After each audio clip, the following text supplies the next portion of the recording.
Hi everyone, it's Jerry. This is video 28 from the Beginner to Chess Master playlist, a progressive series of videos that continues to slowly develop. The topic in this one is positional in nature. It is in great contrast to the previous video's topic from this playlist where I focused on tactics. This one is concerned with moments of tension, moments where you can capture, moments where you can chop. I'm not sure when this started, but I'll sometimes say chop instead of capture. Anyhow, my simple piece of advice to you is to stop before you chop. And the reason why I'm drawing attention to these moments in the game is because this is where you may be giving your opponent, without even realizing it, an inch. And we don't want to do that. We want to try our best, if at all possible, to come out ahead in these capture-recapture sequences.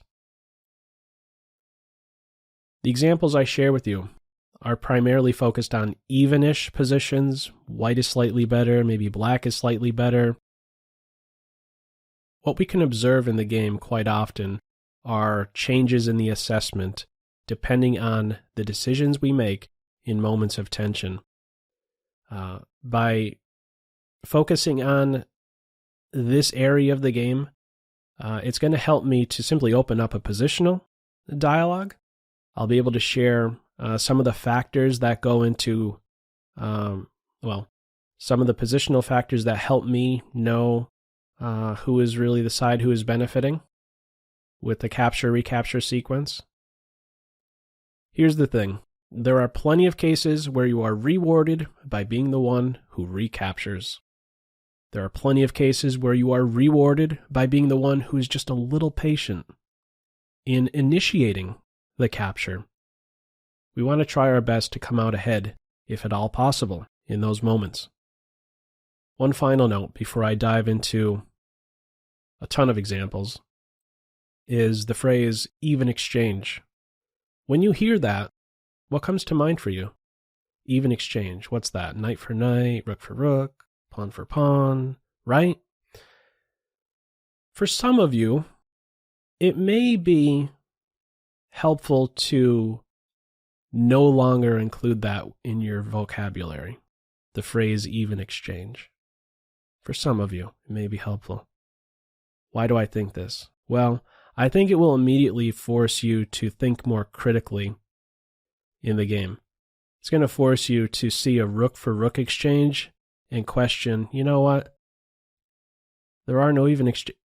Someone's benefiting, right? To have this, there are no even exchanges in chess mentality may be helpful for some of you. I know it was for me in preparing for this video, and it's something that I've been focusing on for quite some time. This was not always a part of my thinking in the game, but I'd say over the past year, it has impacted my play. Being attentive to these moments in the game.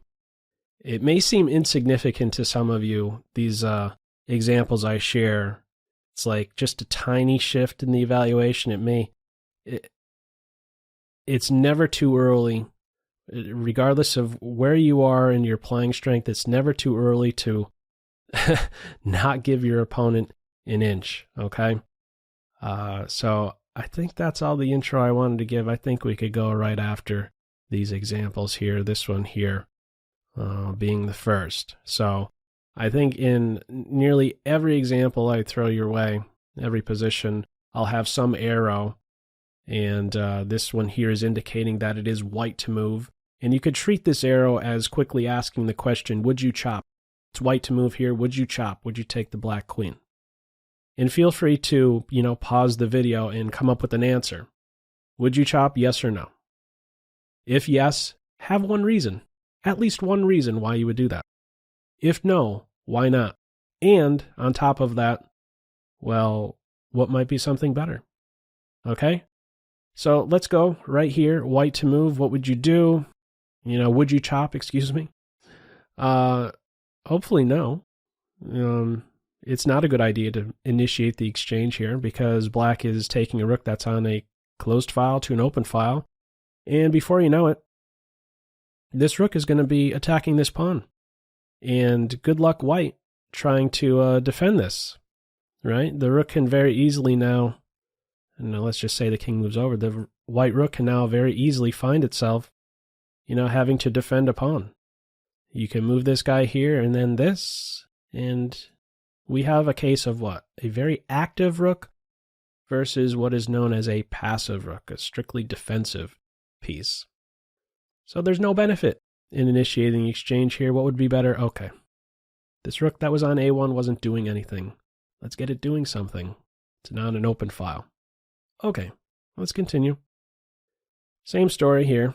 Team white, would you chop? Okay, here we go. Not a good idea to initiate the exchange, and for similar reasons. You just brought a rook that was on a closed file to an open file, and before you know it, this rook will be targeting these pawns over here. What would have been better? Well, what about this? Get this rook to half open file, and at the same time, you're paving the way to allow the king to enter in this simplified ending. Right? The king is going to need to play a part in this endgame. Okay, next example. Middle game, or no, opening position. Would you chop?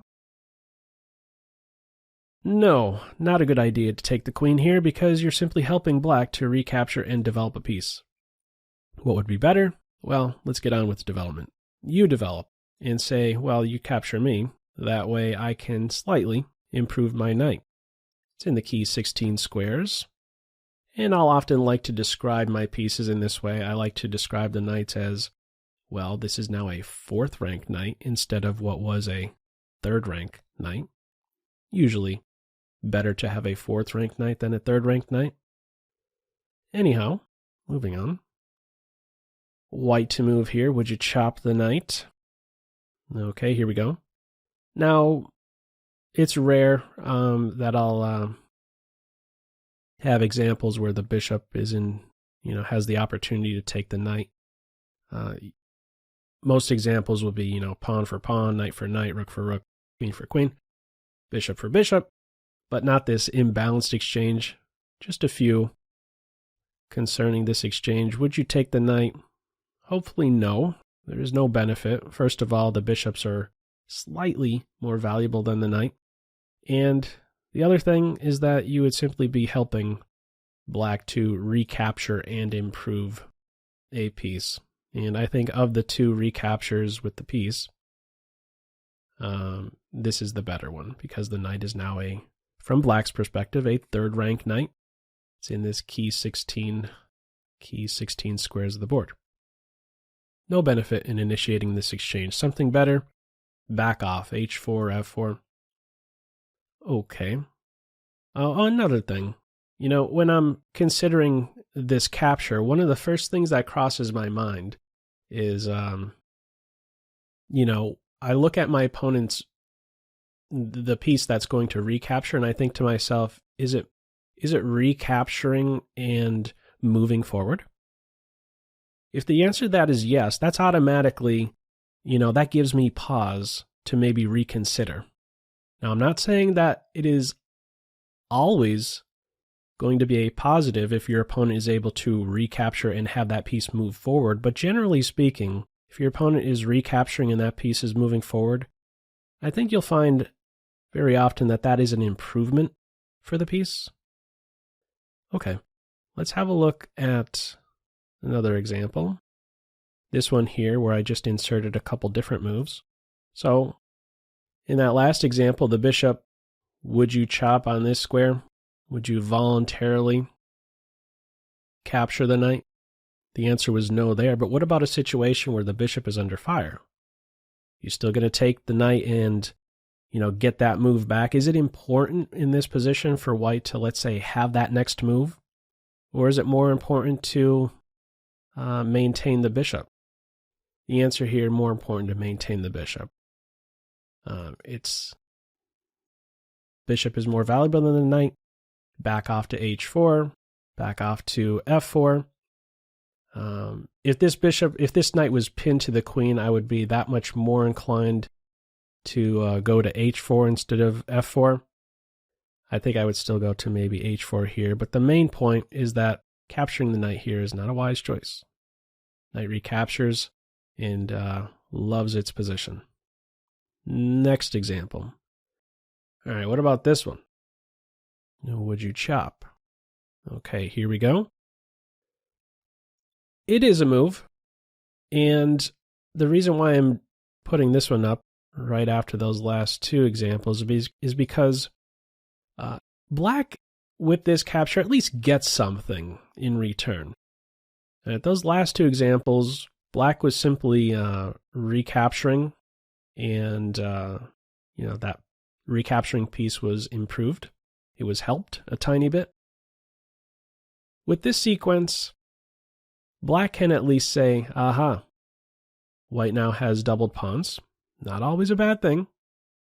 White has doubled pawns, and drawing on some other terms we learned from this playlist, White now has several holes on the queen side. C3 is a hole, C4 is a hole, A3, A4. Something that Black can maybe take advantage of at some point. Black gets a little something in return for this bishop for knight exchange in this position. Okay. White gets, let me back up. Let me just be clear. White gets something. The White has, a bishop. Black has a knight. White has some deficiencies on the queen side, some weakened squares. So there's a little bit of a trade-off there. Okay, let's have a look at another example.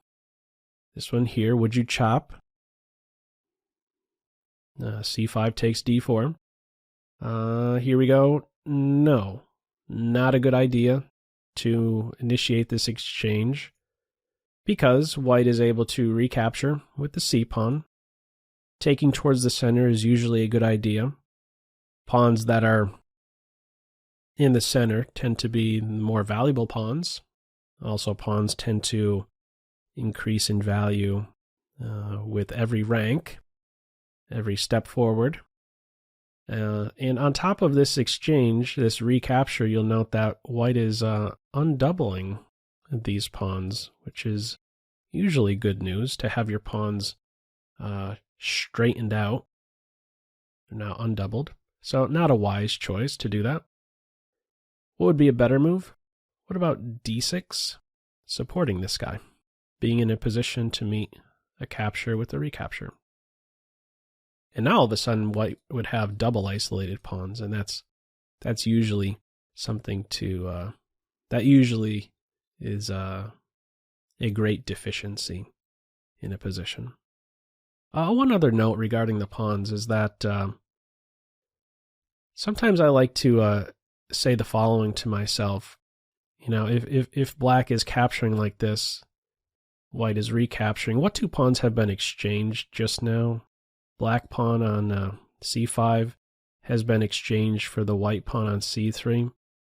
I'll sometimes like to run this through my internal dialogue. I'll say, Black has just exchanged. It's not just pawn for pawn, right? We're trying to see beyond the material. We're trying to look at the positional factors. Well, what has just happened? Black has exchanged off its fourth rank pawn, right? From Black's perspective, fourth rank, for White's third rank pawn. Isn't a fourth rank pawn a little bit more valuable than a third rank pawn? Now, I say this, you have to be a little bit careful, but in this situation here, that's not the primary thing that I look into. I look at it as White is undoubling the pawns, but I just want to throw it out there. I don't just see the knights as, let's say, a fourth ranked knight and a third ranked knight or whatever. I look at the pawns this way as well. Apply a bit of a ranking system, and it's helpful for me. Maybe it'll be helpful for you. Okay, let's have a look at another one. What about this one here? Would you chop on c6? Okay, here we go. It is a good idea for White to take the knight. First of all, it's under fire a couple times. Queen is hitting it, knight is hitting it. It's a good idea to take the knight, and even though Black is taking towards the center, and you may say, well, the pawn I thought you said the pawns that are a little bit closer to the center are more valuable. In general, yes. At the same time here, I know the pawns could be a bit tricky. At the same time, by capturing on c6 like this, white is benefiting somewhat because the black pawns are no longer a pawn duo, which is a great strength. They are now split, now isolated. And the squares directly in front of these pawns are now holes. Maybe something white can take advantage of one day. It is a wise choice for white to initiate the exchange. Short story here. Let's have a look at another one. Multiple instances of tension. White to move. What would you do here? Would you take the knight on c6 first, the pawn on d5 first, or none of the above, maybe something else? Once more, feel free to pause the video. Here we go. Okay, it is a good idea to initiate the exchange here as white. You want to be careful of the order you do it, however. Best is to capture on d5, after the recapture, to then take on c6, and we're observing something similar to the last position. With this order of captures, white has been successful in splitting up the black queenside pawns. Notice if the order was changed, if you take the knight first, and then the pawn, this guy, who is at the moment isolated, can simply join his friends on the king's side. This is now what we can describe for black one nice pawn island of 5. The fewer the pawn islands, the better in general. The pawns are able to help one another, defend one another if need be. The order matters. Best is to take on d5 first, and then c6. Okay, let's have a look at another one. I'll be sharing several examples like this. Positions that spring about right out of the opening. This is a very familiar position. It has a pawn duo here. And, well, would you chop on d4 with the pawn? Feel free to pause the video. Here we go. Yes, it is a good idea to capture on d4 with the pawn. Important to note that pawn duos are a great strength, and it is important to address a pawn duo. This is something I have touched on in a previous video. I believe it was the what to do in a chess opening video, number 3, I think, in this series, so it goes way back. Pawn duos are a great strength. You like to either break them up, challenge them. In this position here, important to break up the pawn duo.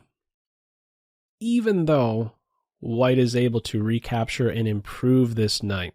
Right? It's a 4th rank knight instead of a 3rd rank knight. It's more important to make sure the pawn duo is broken up. If I'm to provide a reason for why you would want to do this, well, in this particular case, what are your other options as black if you don't capture on d4 with the pawn? Do you play f6? No, this knight cringes, took away its favorite square. What about this move here? Well, for one, this move is saying, well, I am okay with going uncastled, because if white wants to, white can initiate the following exchanges, and one way or the other, eventually can force black to take with the d-pawn. And what do we have? Queen takes queen. White has gained some with this sequence, because the black king is now uncastled and maybe subject to attack. Could be a bit uncomfortable for black. What am I getting at? At this moment in the game, there isn't really a great way to lend support to the e5 pawn. The timing is not right. It's important for black to break up the pawn duo in this case. This is one of my favorite positions right here. I like this position so much. Not really. I like this position so much that I will bring it up a little bit later. Let's continue. What about a position like this? So it is a bit more evolved from the position we just saw right out of the opening. What about here? White is a pawn duo here. The last example, we initiated the capture. Should black do that here? No.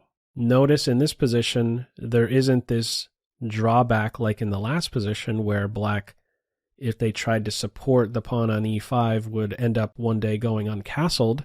Black is already castled. Black has support for the e5 pawn and does well in this position to maintain the tension, not initiate this exchange.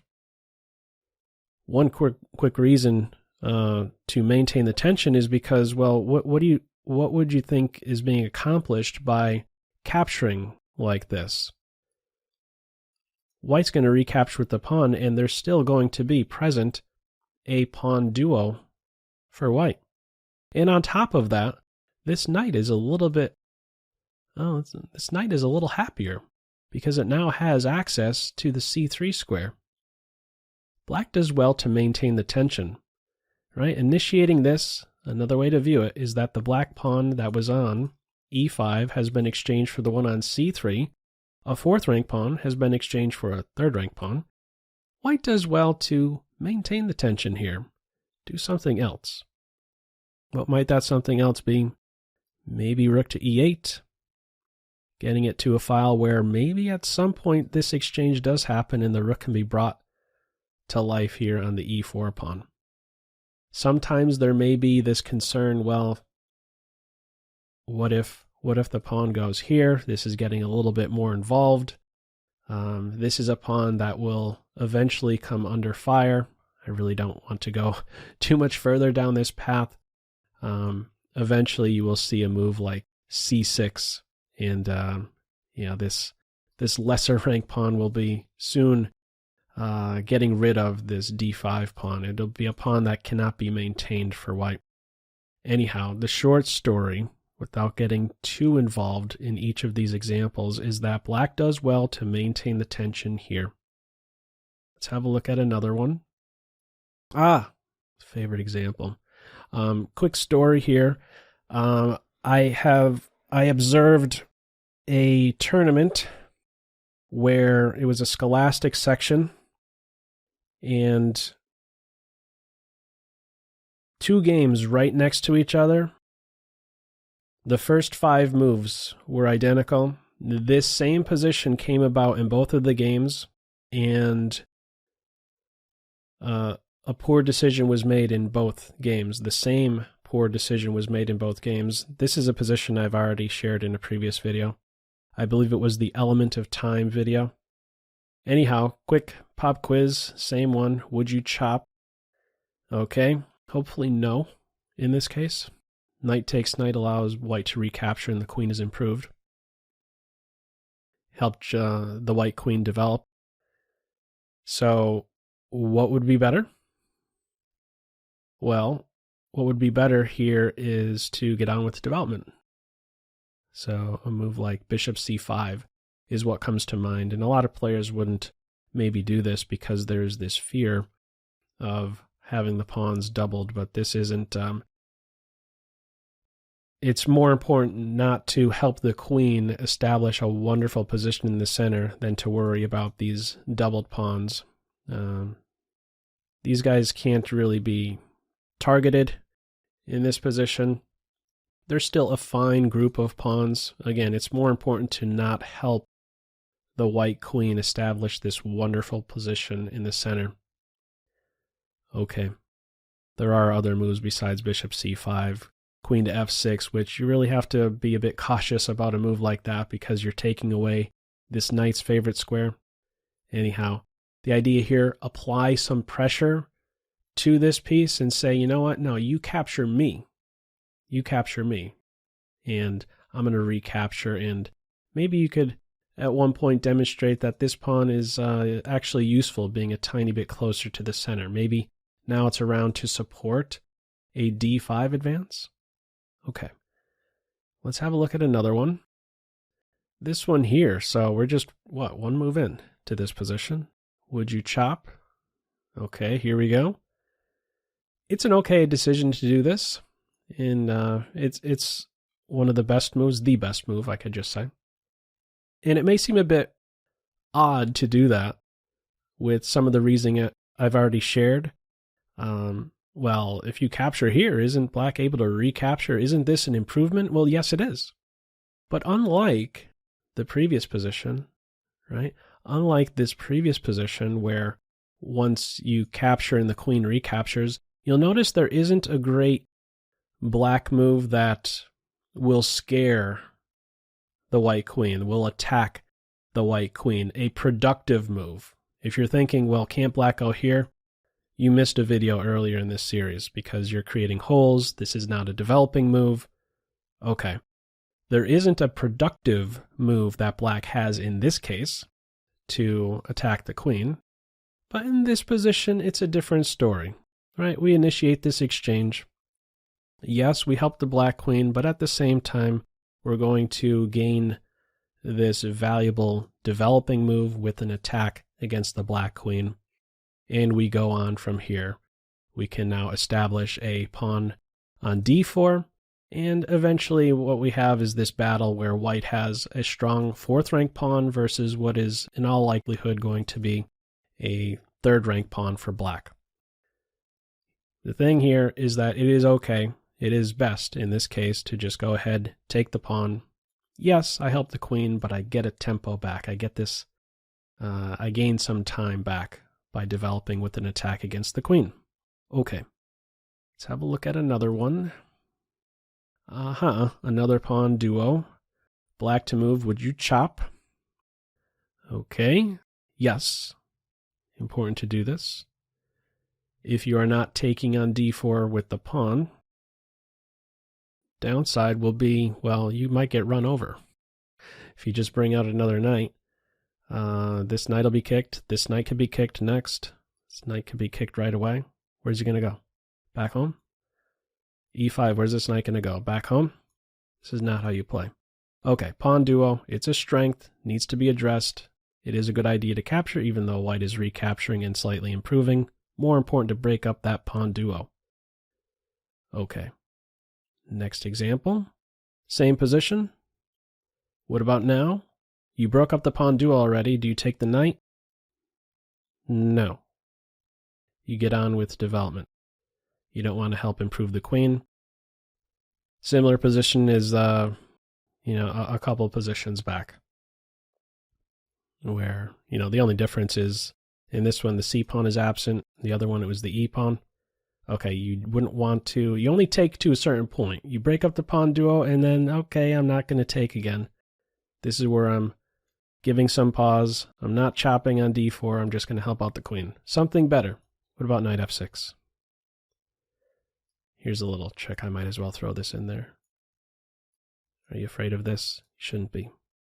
Got this little maneuver, something I fell for in a tournament game. It was painful. Anyhow, short story. Don't take this knight. You are only helping white. Next. What about here?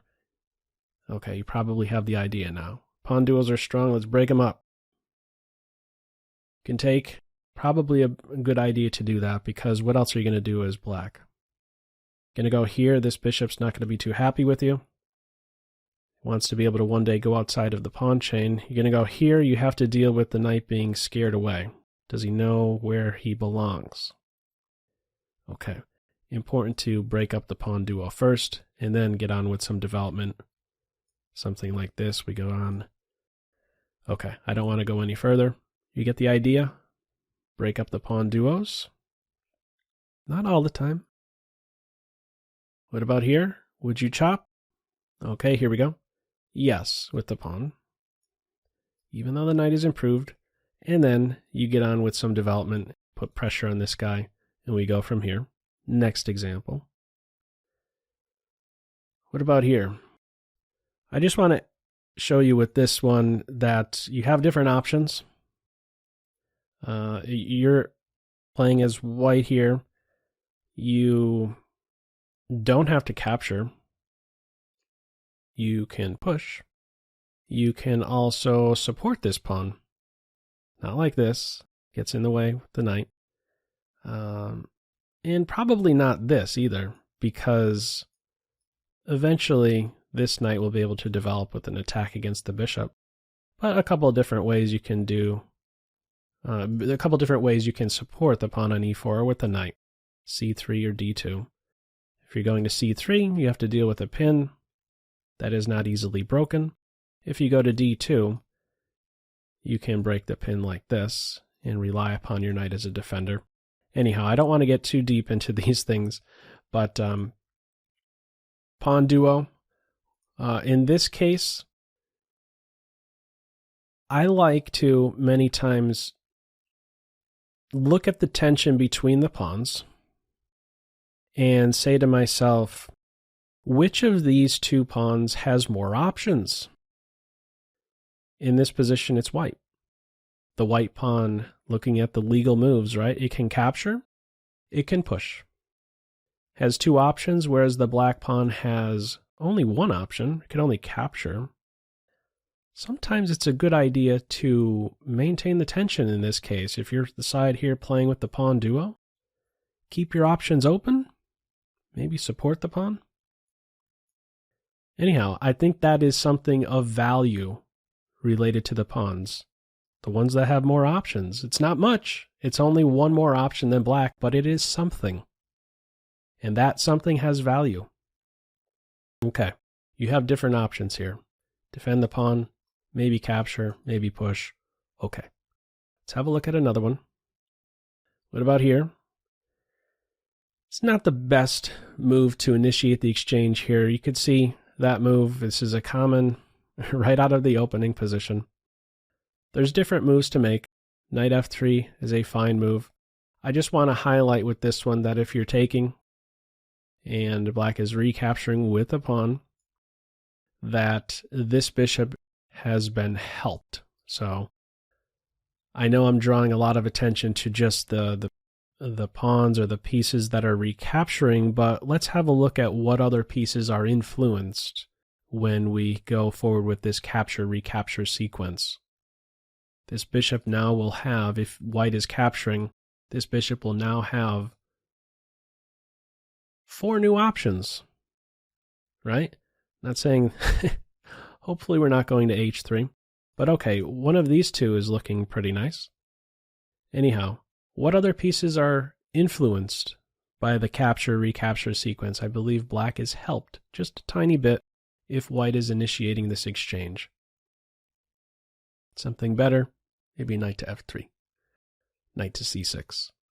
Okay, maintain the tension, in other words, as white here, I think is a good idea. Let's have a look at another one. Oh, okay, so this is similar pawn structure-wise, right? We have this similar tension, but it has evolved a bit, and it is black to move. I don't know why I am mistaken to have that arrow up right now. It is black to move in this position, and I just want to highlight when, sometimes, the timing of moves comes into play. When is maybe a good time to capture on d5? Suppose in this position, black says, you know what, I can't just keep waiting for white to take on this square and then have this door open, so I'm just going to open up a door somewhere else. I'm going to prepare to fianchetto on my bishop, get it on the longest diagonal. Maybe at this point I would think a bit more about capturing on d5, only after black has invested a move to open up a new door for the bishop. You see the little tricks that you can play on your opponent? Well, that's not a trick, but just having some patience, right? I said that in the intro to this video. Having just a little bit of patience with this guy right here on c4 is, maybe buying yourself a move. Right? Maybe only after b6 does white go, okay, now I'm okay with opening this door. At least I forced you to make a b6 move, to open up another door. Okay. Timing of moves can be buying you moves.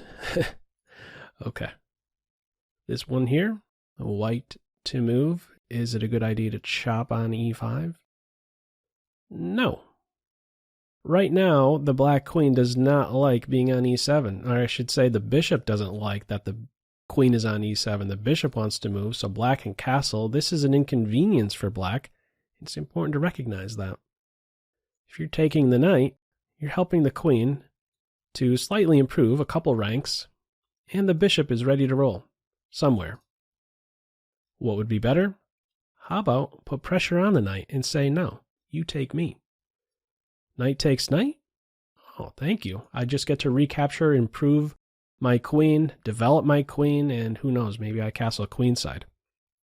The point here, not a good idea to take the knight. What about developing and forcing black to take me? Okay, let's have a look at another one. Okay, this one here is from one of my games, so it's not out of the opening endgame phase.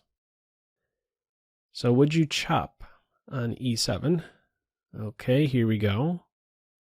Not a good idea to chop on e7. Taking on e7 is helping the queen, and this rook isn't going to be able to enter so easily. Can't join in the fun. It is best to just quickly recognize, first of all, if you take, black is recapturing, the queen is slightly improved. I believe in the game it was instinctual for me to just not take and just go here.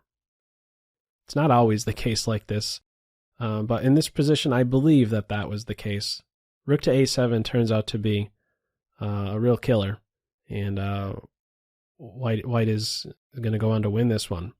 There's a big problem here with the bishop. Just to point out that if bishop takes bishop, the knight recaptures. And now there's an accident that is bound to happen. We start to see, as I pointed out in the previous video, the white pieces are now all of a sudden intersecting on f7, and there isn't a great defense. Right? You go here, and then you realize, whoa, there's also the pin on top of it all. A pin, intersection square. Okay, that's a massive fork. And it springs about with just some attention, in this case, to not even helping your opponent a tiny bit. Rook a7, much better, a winning move. I guess one other variation, just for fun, is that if the bishop is defended, you can take like that, and then go here, and this is going to win some material for white. Okay, main point, maintain the tension in this case as white. Don't take the bishop. Apply pressure to that bishop. Force maybe black to take you and improve one of your pieces. Okay, another example. This one here, would you chop on c5?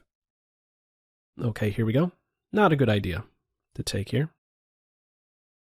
Because black can recapture and develop a piece, what might be better? Applying some pressure to c5. So a developing move. Back to basics, development. Apply pressure to this point, and if black is taking you, you're recapturing and slightly improving your knight. If knight takes here, you're recapturing with, I think, probably the bishop, actually. If you're going with the queen, black can develop with a punch. But this is the way forward. To increase the pressure on the c5 pawn, however indirect it is, know that, well, if black takes you, you're going to slightly improve. We certainly don't want to be taking like this and helping black to improve. Okay, another example. What about this one? Would you chop? Okay, here we go. It is a good idea to chop. Even though black is able to recapture and develop and put you in a pin, doing something other than that, well, the knight really doesn't want to have to move. It may seem like you can take this, but there's these tricks. Queen could go to h4. The king is all of a sudden running for his life. This is winning for black. The reason why I'm sharing this example is because at first glance you may say to yourself, well, taking like this, my opponent is helped on the recapture, and, well, you have to think beyond that. You have to also see, well, after I take like this, my rook is improved.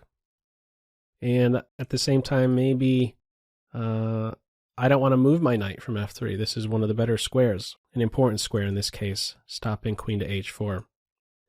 Okay, we can sometimes help our opponent and help ourselves. All right, the bishop is helped, the rook is helped, the knight gets to maintain its position here. It's important for white in this case to initiate the capture.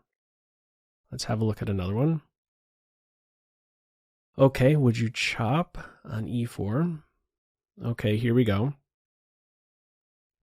Not a good idea to take on e4 because the knight is able to recapture and improve by a couple ranks and throw a punch, and the queen even now has access to a nice square on f6.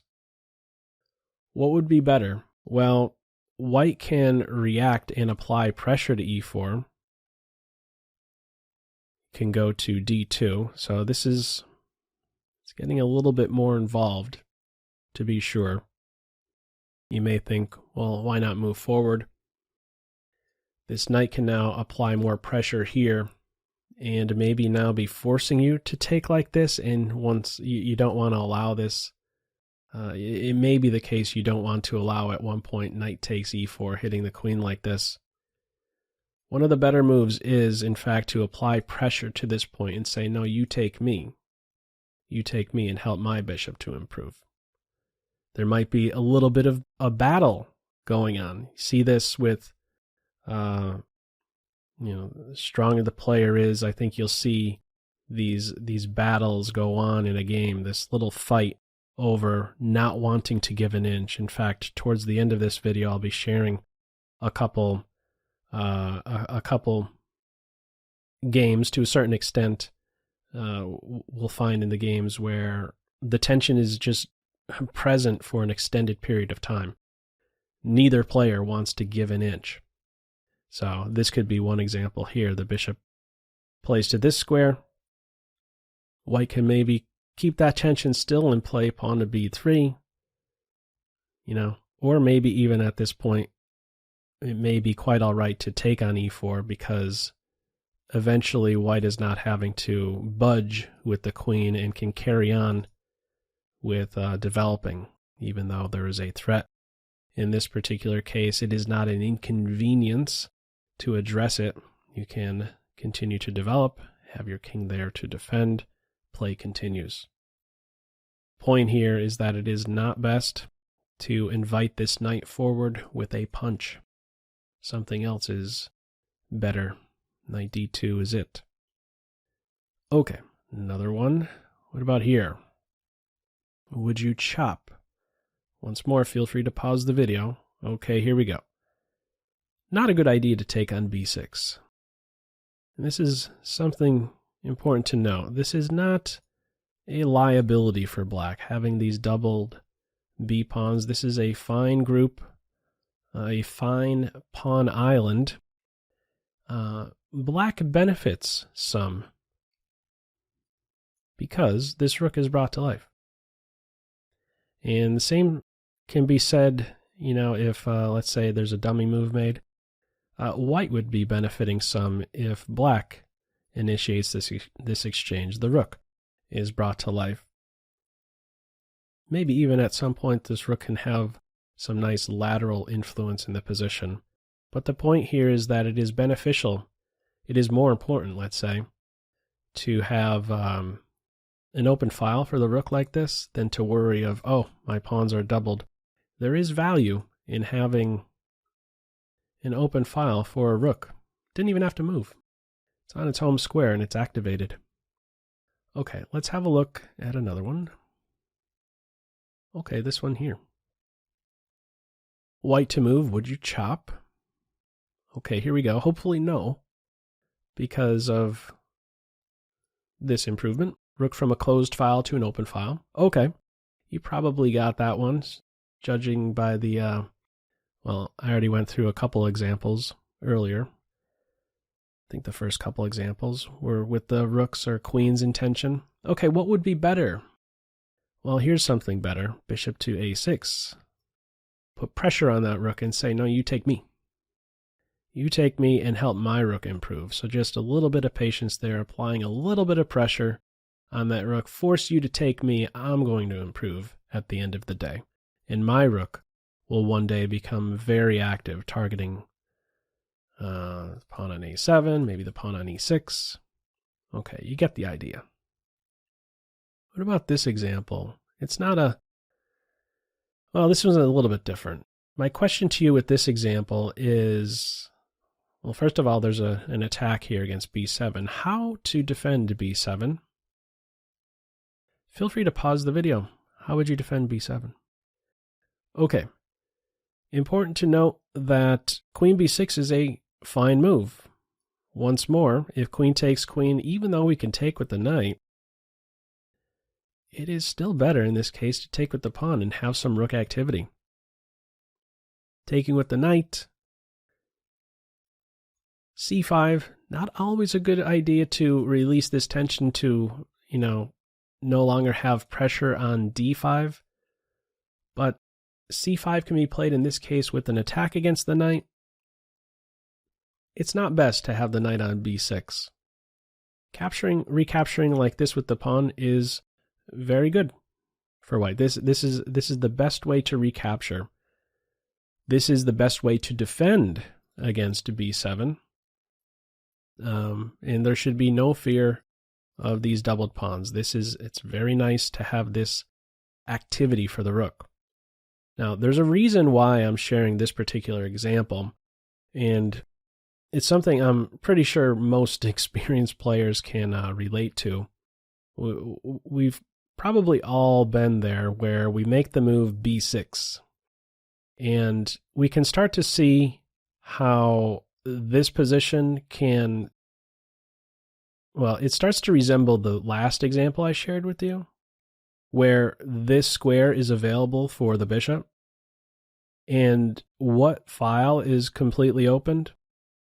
Eventually, we can expect we can expect a battle over the c file, and to give up the a6 square to the bishop now. Playing b6 has given white this.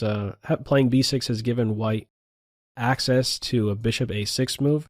This is going to be big trouble for black one day. You can very easily see white take advantage of this. This isn't the only reason why b6 is bad. This is a reason why b6 is bad.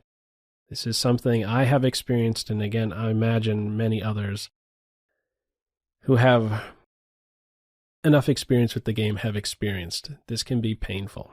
Important to be able to meet this queen to b3 move very often with queen to b6. Because the move b6, there can be some problems one day. Okay, let's have a look at another one. This is another, I guess, pop quiz here. It is black to move, and the question I have for you is how to defend this threat. Feel free to, I'll give you two options. b6 or a6, what would you do? Okay. The best way to defend is with b6.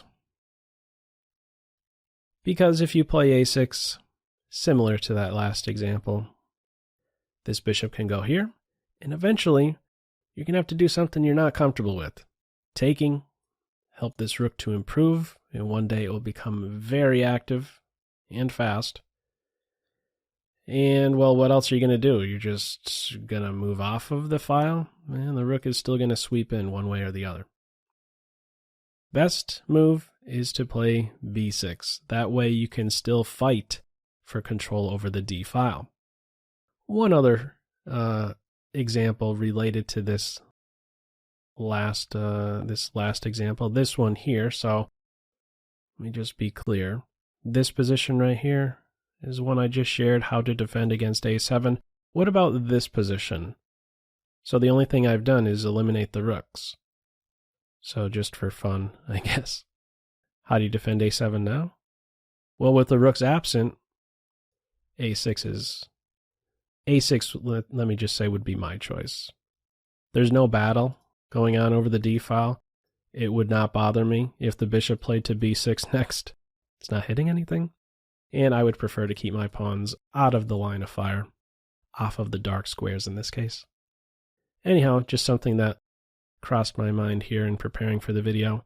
It's interesting, maybe, for some of you to note that in this position, it's important to play b6 with the rooks on the board, and where there is still a fight over the d file. But with the position absent of rooks, a6 is better. Moving on.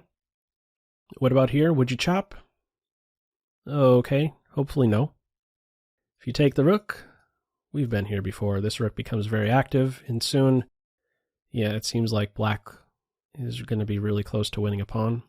Splitting the uprights, hitting a couple pawns here. A fork, in other words, from b2. So what would be better? Now that we know, probably by now, taking the rook is just not a good idea. What would be better? Well, here's something that's better. Rook b3. Saying what? You take me, and thank you. My rooks are helped. Or excuse me, my pawns are helped just a little bit. They're back together. They're a group. They're a duo. Black would probably do well to play a mimicking game and say, no, you take me. Okay, we would go from here. The main point here, don't initiate the exchange. What would be a little bit better? Rook to b3. Okay, let's move on. Okay, this one here. Would you chop? Okay, hopefully we get the idea. No, because this rook is very active. What would be better? The rook would recapture, go from closed to open. What would be better? This would be better. That's a nice hole in the black's position. And white is basically saying, well, if you take me now, I can recapture with the pawn one way or the other. Normally you would go towards the center.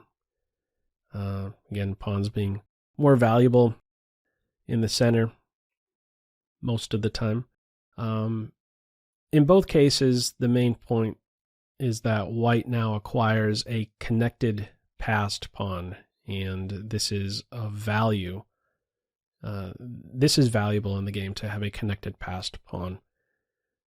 Should it eventually be the case the rooks are exchanged, this would be very good news for white, to have a connected passed pawn. A reason to actually, in this position, not take towards the center is because there is now this, there is now a quick way for black to create a passed pawn. I'm not saying black should do this right away, but there is an outside passed pawn. Sometimes in the endgame positions, the pawns that are closer to the edge can be more valuable than the center pawns.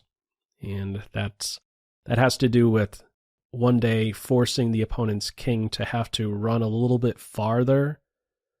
Has to go towards the edge of the board to stop that pawn, whereas normally it would like to stay somewhere towards the center.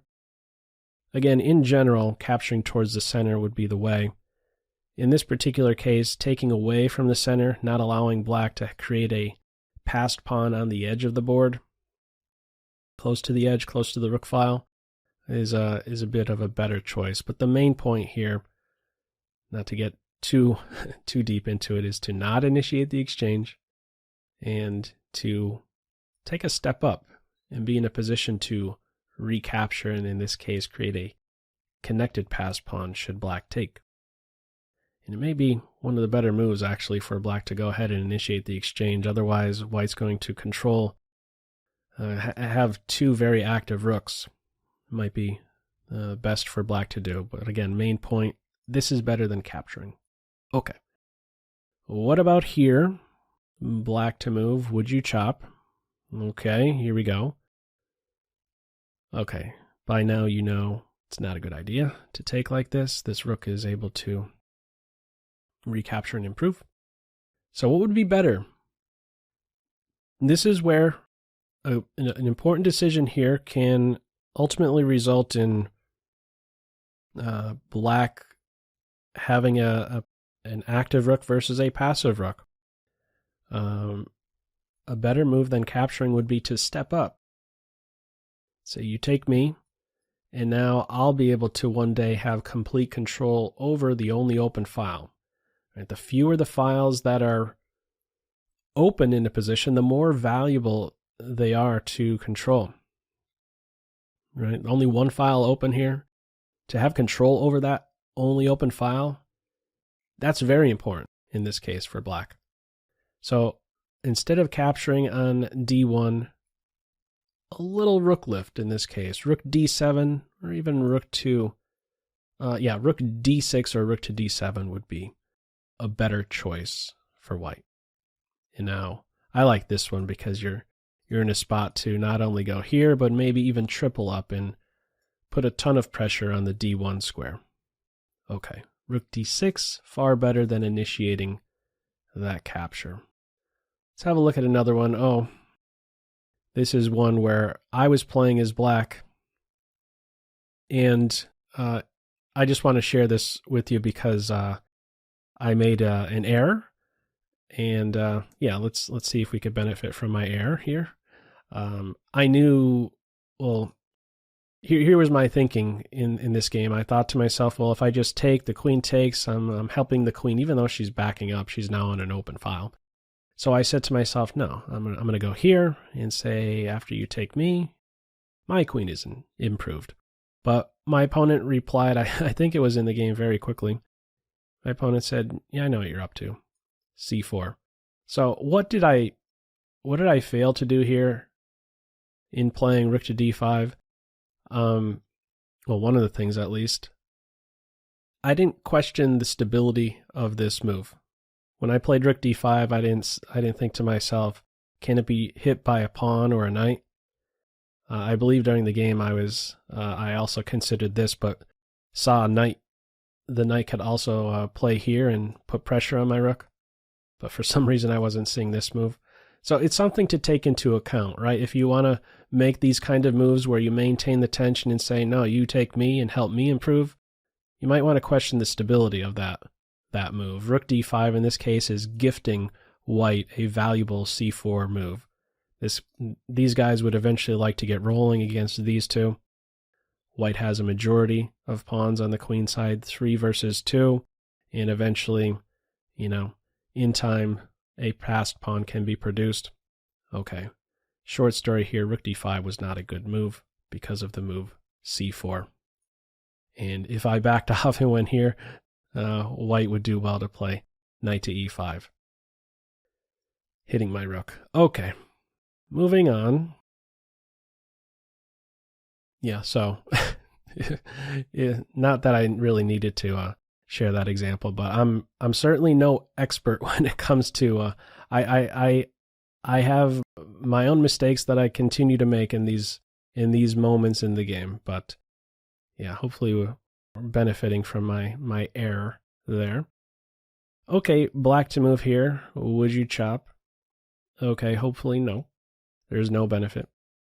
The white rook improves. What would be better than capturing the rook? So in a position or two ago, I pointed out that a rook stepping up would be a better idea. What about here? Is that a good idea? The answer to that is no, because white will initiate the exchange and now go here and eventually take control over the only open file. What would be better then? Well, something productive would be creating a flight square. G6, H6. I'm not going to get into the details behind which one of these two is better, but it's important not to initiate that exchange. Or excuse me, it's important not to step up like this in this case, because white will take control over this opened file. And now I don't know how this rook is getting active anytime soon. Best in this case to maintain the tension, not initiate the exchange, and get on with something that is productive. And productive in this case would be a flight square, such as G7. All major pieces still on board. We don't want to have any fear of back rank mates. Okay, we, in this case, maintain the tension. What about this position? Would you chop? Okay, here we go. In this case, yes, this is a good idea in this case. Even though the queen is recapturing and on this open file, it is different because white is in position to go here with an attack on the queen and seize control over the only open file. See how that just worked there? Right? One position to go. This one right here. White is in a position to recapture with the rook. But this one here, if you can force that queen to be the one that's on that open file, and there's still two major pieces around like this, eventually this can translate into white having full control over this only open file. And if I'm to take it further, why is this so important? Well, we start to look at these positions, right? Where should the queen be captured? What black is recapturing, and active versus passive rook. What do? You go here, this guy gets targeted. You go here, and this rook cries. You get the idea. Okay. It is a good idea to initiate the exchange in this position. And I'll also add rook d6 is in fact an okay move as well. Rook d6. If takes, the queen recaptures, and if this, we go here. And we're going to eventually have control over the open file. It's going to be up to white. You know, do you want the queens on in this ending or not? Either way, this guy is going to be passive. So you have two options is what I'm getting at. You could initiate the exchange or even play rook to d6 in this case. Moving on. Okay, what about this position? Would you chop on d3? Okay, here we go. Yes, it's a good idea to chop, even though the queen is recapturing and improving, something I would not want to have to do, for one, as black is recapture with the rook. Right, you're not going to be able to castle then. And another thing is if you develop the knight, I don't want to be in a position to have to demote my knight like this. The best thing to do is to simply initiate this capture. Whoops. Yeah, initiate the capture, even though the queen is improved. We initiate the capture and get on with development. It would be a bit of an inconvenience if white is capturing here. We're going to have to demote one of our pieces in the recapture. Okay, next example. What about this one? Would you chop? Okay, in this position, yes, you would. Let's take note that black is actually generating a threat against the bishop. And so there isn't really a great way to, let's say, support this pawn. If, let's say, the queen was still on the home square, I may consider stepping up to d2, where I could then defend the bishop. But in this particular case, the queen is already developed. I don't know that this is such a great improvement or even good at all, as something else that white has to worry of is a key defender being knocked out of the bishop. Best thing to do here is to initiate the exchange. It's a bit of an inconvenience to do anything else, to back off. I mean, there isn't a great square for the bishop to back off to. Even though the queen is helped a tiny bit, there really wasn't a better choice for white in that case. Okay, let's have a look at another one. This one here, would you chop? Okay, yes, it is a good idea for black to capture on f3.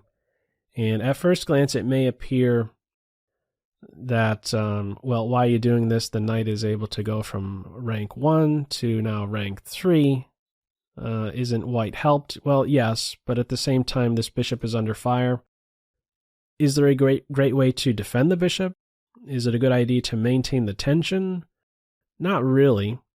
So for one, if you think rook to b8, not really useful to do this as black. I mean, for one, I don't know if the rook is really any better placed on b7 than it was on f8.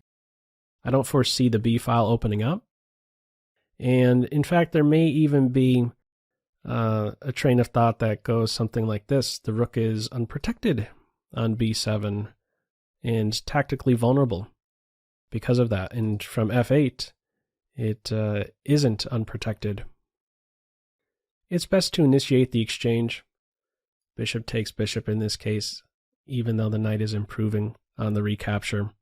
One other note is that if you're considering knight to b6 so that the queen is in a position to recapture, I don't know that this is really a great improvement for the knight. The knight on b6 is easily negated or offset by the pawn on b3. There really isn't a great forward move for this knight. All the forward moves are under control. It's probably best to keep the knight right where it is. Initiating the exchange is best in this case. Okay, let's have a look at another one. What about this one? Would you chop on a4? Okay, it is a good idea to take the knight on a4. The knight is, after all, generating a threat against the bishop, so you really don't want to waste time in backing up the bishop right here. You want to address the threat that the knight is generating against the bishop, even though it's helping the queen to improve. We want to kind of get that move back, and now we can put it to use and get on with some development. After the queen is recapturing, we can think about a move like bishop to e6. Okay, the point here, it is okay. It is a good idea to initiate the exchange in this case, even though the queen is slightly improved. Let's have a look at another one. So black to move. Would you chop? Okay. Yes, it is a good idea to take on a3 because even though the rook is recapturing and moving forward, that is a demotion of the rook. How many options does it have from a1? 1, 2, 3. Well, after this, right, it has 4 options from this square. But when it's on a3, it only has 2. And another factor, it's unprotected on a3.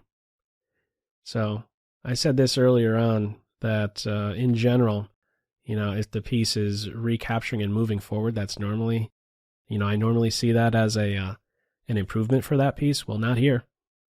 That's a demotion, even though it's moving forward on the recapture. Next example, what about this one here? Black to move, would you chop? Okay, hopefully no. No, because you're inviting this queen, who is now a 6th rank queen, very deep in black's house. The king now has no moves, and at some point you can maybe see this pawn be picked off because there's this pin going on f7 as well. And the queen is also, there is the possibility for the h-file to open up. The queen and rook can one day be functioning on an open h-file, and there can be mate soon on h8. No good reason to invite the queen into your house like this. Another factor that goes into consideration that runs through my mind here is that we have a case of opposite sides castling. So each side is really looking to go after one another's throat. Each side is looking to go after one another's king. And to invite the queen this deep into your territory, not a good idea. Something I'll kind of say to myself here is, well, you know what? I'm going to keep this tension, playing as black here. I'm going to keep the tension, and I'm not inconvenienced by having my king as the defender of the bishop. The queen, on the other hand, she maybe wants to do something other than babysit the bishop. I think in this position we can say it's more of an inconvenience for white to have the queen as the defender of this bishop than it is to have the black king as the defender of this bishop. Moving on. This one here, tension between the queens. Would you chop? Okay. No, it's not a good idea to initiate this capture. Neither side is thrilled to have the queens where they are because the bishops are not able to contribute. Can't move, and if you can't move the bishops, if you can't move the kingside bishops, you can't go kingside castles. So you may see in a position like this both players be a bit stubborn, where neither player initiates the exchange. White plays bishop b2. Black maybe says, you know what, I'm not going to take you because you're just going to recapture and the bishop is improved. So I'm going to castle, and we might have just this little, this little battle once more where neither side wants to give that inch. Okay, not a good idea to initiate the queen exchanges. Again, this is about an evenish position, but we're trying not to even give the slightest bit to our opponent. We have our eye on the development part of the game, at least in this example. We don't want to help the bishops to develop. And that's exactly what would happen for both. If you initiate the exchange, the bishop recaptures and is improved. Next example. What about this one here? Black to move, would you capture the queen? Okay, I'm throwing this one in here because it's a little bit different. I want to share with you a different thought process. Well, first of all, this is a winning position for Black. This is not this is not an example where the position is about even. Black is winning this. Black has an extra knight. Black has a knight. Black is up a knight versus pawn.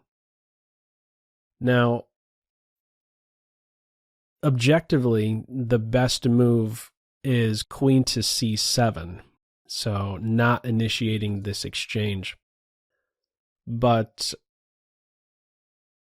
there are practical reasons why you would want to initiate this exchange, even though you're helping the rook, and the rook will soon be activated by way of d7. If you calculate a little bit deeper here, eventually you'll know as Black you can negate this rook's influence on the 7th rank. King coming over like this. If the rook goes here, it's going to be stuck. I'm not sharing this example because I'm pointing out you have to calculate a ton in some positions. I'm sharing this example to let you know that sometimes it's okay to give an inch like this because you're ensuring something. You're ensuring in this case that your king is not going to come under any heavy fire. You're trying to simplify a position in, you want to simplify sometimes when you're up material. Black is up material. Black knows that, yes, I'm helping white out a little bit, but I'm not going to have any fear of my king coming under attack. Now, how might that spring about if, let's say, the queen went to c7? Let's just play out a few moves. These aren't best moves, but I just want to give you a sense how, there could be a problem one day if the queens are still around. I wasn't making best moves just there, but my point is that maybe it's sometimes okay, right, to help out your opponent's piece like this. If you can trade down some, get rid of the most powerful piece on the board. This is again in a position type where you still have an advantage as Black. You're still up that material, and you can eventually negate this rook's influence on the 7th rank. Okay, let's have a look at another one. Black to move here. Would you chop? Okay. In this position, there isn't a great way for Black to support the knight. So a move like d5, there isn't enough support for that. There's just not enough support for it. White has 2 attackers on this square. White can take, and if there's this recapture, Black can win the pawn. If after this capture now there's this, well, keep in mind the bishop is now also there to defend. Okay, there isn't a great way to defend the knight on d4 in this position. So Black has some questions to answer. Is it better to back off? Bring the knight back to this square? Well, no, not really, because one of the things Black wants to be able to do in this position is form a pawn duo.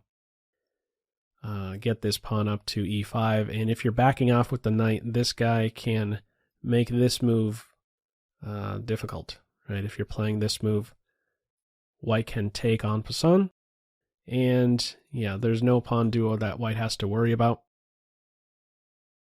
Here's the thing black has to weigh in this position. Once black has determined backing off is not a good option, the question is now which of these two knights to capture? Which one is better to take? Well, if we apply that a ranking thought process to this moment, we know that it is probably better to knock out the third rank knight than the second rank knight. One additional reason you may assign for taking the knight on c3 instead of d2 is, well, you know what, I would prefer to help out a tiny bit my opponent's piece that is already developed than to take a piece and have my opponent recapture and develop a piece, connect the rooks like this. This is the better knight to take in this case, and now black can follow up with e5. This is as far as I want to go with this example. Which knight to take in this case? How can you maybe reason which decision is better? Okay, moving on. Black to move. Would you chop? Okay, hopefully no, because the rook is going to be improved. What's a better move? Knight c5. I really like this move. Not only because it is attacking the queen, but black is now basically saying, aha, I have a 5th rank knight and you're still working with a 2nd rank knight. And on top of this, your knight on d2 is obstructing the rook's view of this only opened file. Knight c5 is a good choice. Sometimes ducking this knight exchange is useful. This is one of those moments. Having a look at another one. What about here? White to move. Would you chop? No. Not a good idea here. White has further advanced center pawns, and because of this, this can this is having an influence on this knight here. It's not going to have too many great squares to work with, considering these 16. It's better for white to avoid the knight exchange, play to a square like d3 or f3. I like d3 because it helps control 2 of black's pawn breaks. Black may look to challenge this pawn duo, and the knight from d3 does a good job of fighting off these 2 moves. And again, we can use this reasoning, well, I have a 3rd rank knight in this case who is in the key 16 squares of the board, and you have a 2nd rank knight that is outside this key area. Moving on. And also another thing, it's not important, like there is no let me be clear here. There is no great follow-up if white is initiating the exchange. It's not like, oh, knight takes knight, check, and after you recapture, I get to play the move. No, there's not really any great follow-up here. It's not important to have that next move. You could simply back off, duck that exchange in this case. Moving on. Probably get the idea here with this series of examples, this little knight tension we have going on. Would you chop? Hopefully no. Back off in this case and say I have a 4th rank knight and your knight is still on the edge.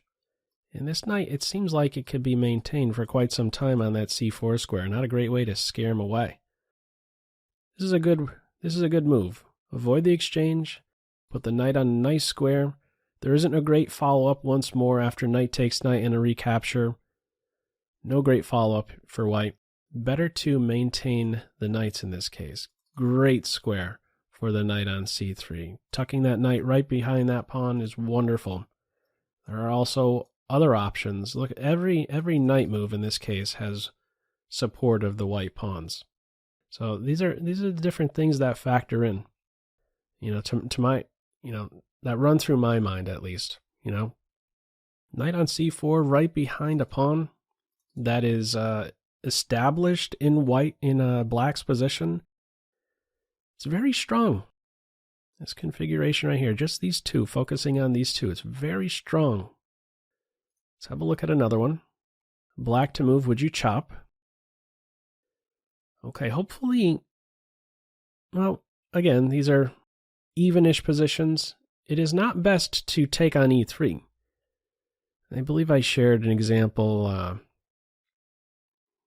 some other video related to this idea where if you take, you are doubling the white pawns, but at the same time, what has been influenced is this f file is now half open for the rook. Doubled pawns, rook activity. This is something for white. White is benefiting. The rook is benefiting. What would be better? You can back off. Keep the tension. Neither side has a great file for the rooks. This isn't really a great file for a black rook to go to, because after b3, you're not breaking down the pawn that's on b3. It's rock solid. So there's this battle going on in this position, at least, over who's going to have an open file first. You don't want to just give your opponent an open file when there aren't even any open files on the board, or productive, I should say, open files for the rooks. Better to back off in this case, keep the tension, and it is important to back off in this case. You would not want to allow this to happen, not just because you're dropping the pawn in this case, but triple isolated pawns. Oof, can't look at that one for too long. Best is to back off in this position, maintain the tension, and follow-up question. If white plays bishop takes bishop, how do you recapture? This guy or this guy? Hopefully we chop here, right? Got to get that piece back. Okay, so how would you recapture? A pawn or C pawn? Feel free to pause the video. Okay, best here is to take towards the center. Activate the rook. These guys still stay together. Actually, it's just one giant pawn island still of 8, even though there is an instance of doubled pawns.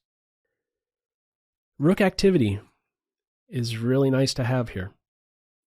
Now, you're going to find many players still want to do a move, still want to make a move, still want to make a move like c takes b6. And there are plenty of cases where that would be a good thing to do. And I could understand the reasoning you would want to, the reasoning you would have for that. You are what? You are undoubling your pawns. You're straightening out your pawns. But the thing you're trying to weigh here is black. And this may, take some experience on your part.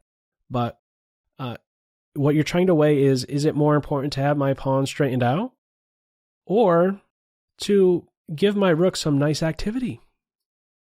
In this case, it's more important to give this rook activity. Okay, moving on. White to move, would you chop? Okay, not a good idea to take the bishop, because black can recapture, taking with the pawn. This rook is, this file is now completely opened. This pawn contributes really well to the position now. It takes away what is normally a nice improvement for the knight on f3. There is no knight e5 anymore. And, well, what would be better than taking the bishop? Well, similar to the last position, you can back off and say, well, you take me. And how would you recapture? I'll just give this one away. You take towards the center. Rook activity. And we keep these pawns together. One pawn island of 5. Consecutive files. This is a nice pawn island of 5. If you take like this, well, they're split. Okay, taking like this would be the way. And you can very easily see black go wrong, right? If you're in a position like this and you back off, right? You don't take on d6, you back off. Your opponent does take. You take towards the center, your rook is active, and you may think, well, is that really a big deal? Let's strike at white center. Well, all of a sudden you're going to lose. Move like queen to d3, and this is just a quick way we can see how this open file for the rook is especially useful. The knight will fall or the king will fall. Pick. Of course, black will not get mated, but the knight will fall. Okay. Backing off is a good idea in this case. There is a way that you can make use of the file. And another thing. Well, let me just get into this next example. I'll get into this other thing. It's the same position. A couple different moves have been played. Castles now for white. The rook has moved over to c8. What about this position? White to move, would you chop? Hopefully no, because same story here. The pawn takes, the rook is happy. There's no knight e5. Once more, backing off is a good idea. And after bishop takes bishop, there should be no worry of bishop takes bishop. How would you recapture, with this guy or this guy? Now that you're castled. Okay, it is once more best to take towards the center. Keep this pawn island to 5, even though taking like this in this case gives this rook an open file. You have to weigh, is it worthwhile to have these pawns split? Notice this is now a hole. This is now a hole. This can possibly be exploited at some point. Now it is true, black may have to defend some along the f-file. Right, we can see a knight move, and then all of a sudden white is converging on f7. But it's more important to not give up these big squares to the black side. It's more important for white to not create these unnecessary holes in white's position. If knight to e5 is tried here, there is a simple defense to it. f6, the knight has to go. There is no, attack anymore on f7. So this kind of pressure is short-lived. Okay, it is more important in this position to keep these guys together. There are no great targets for black. Right? There are no holes on e4, e3. These are not considered holes. Okay, certainly the preferred recapture. Let's have a look at another one. Black to move here. Would you chop? Okay, here we go. No, not a good idea to take the bishop for a couple reasons in this case. We saw one just a bit ago. Taking here, not a good idea because you're helping this rook out. But I have one more thing to add. In this case, not only are you helping this rook, but you're helping white with this recapture to repair what was, a hole on d4. Right, let's just go back. At the moment, this is the weakest square in white's position. And initiating this capture is allowing white to now take control over this d4 square. d4 is no longer a hole. The rook is brought to life. Now, in this case, it is not... What is better than capturing the bishop, first of all? A better move is to castle. And even though white can initiate this exchange and demote one of these two pieces, one of them is going to have to recapture. I guess we could just have a look at which one we think might be better here. I'm going to say the rook. Both recaptures as a demotion, but it is the preferred choice to allow one of the pieces to be demoted than to have the rook spring to life and to have white repair the d4 square. Which of these two is better? Feel free to pause the video. I wasn't going to go into this. I didn't have it in my mind. I would cover this beforehand, but yeah, I'm just seeing it now. I would prefer to take with the rook because the knight we want to keep it trained on this weakest square in the position. This rook, whether it's on A8 or H8, or excuse me, A8 or A7, neither is having an impact on the center of the board. This guy is. Let's keep him around. Take with the rook. It's not like you're losing castling privilege or anything by capturing with the rook, which was the case a little bit earlier. When there was the bishop tension I was pointing out, you certainly wouldn't want to take with the king rook because you couldn't castle kingside. It's a different story here. There's different factors to take into consideration. The hole on d4 is a big one. The file, the f file, is a big one. Best not to take here. Keep the tension. Get on with some development. Okay, let's have a look at another one. Okay, black to move. Would you chop? Okay. Hopefully no. What's a better move than capturing? Well, first of all, let's look at why chopping is not a good idea. If you take, white gets to take towards the center, and his knight now has a great square on c3. What's the rush? Why take on d4? What would be better? What about knight c6? Eventually this knight's going to have to move, right? Let's say white castles. I mean, we could keep the tension. You know, this pawn shouldn't be too quick to budge. Eventually, you know, this knight is going to have to move. The white queenside cannot wait all day for the c5 pawn to initiate this exchange so that white can recapture and then go to c3. The preferred development move for the knight. It's easier for black to keep this tension. It's not an inconvenience for black to maintain the tension. So when might black capture on d4? Well, eventually the knight is going to have to move. If you just are a little bit patient with this capture, when the knight is on d2, now I'll think a little bit more about capturing on d4. I may still not capture at this moment, but I'll certainly wait.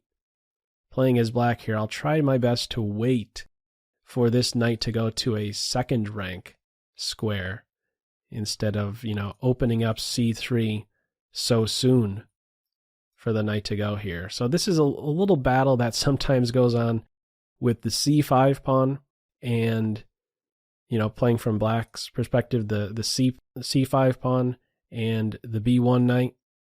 And it could be reversed. Sometimes you could see the c4 pawn putting pressure on a d5 pawn and waiting for the queen knight to go here.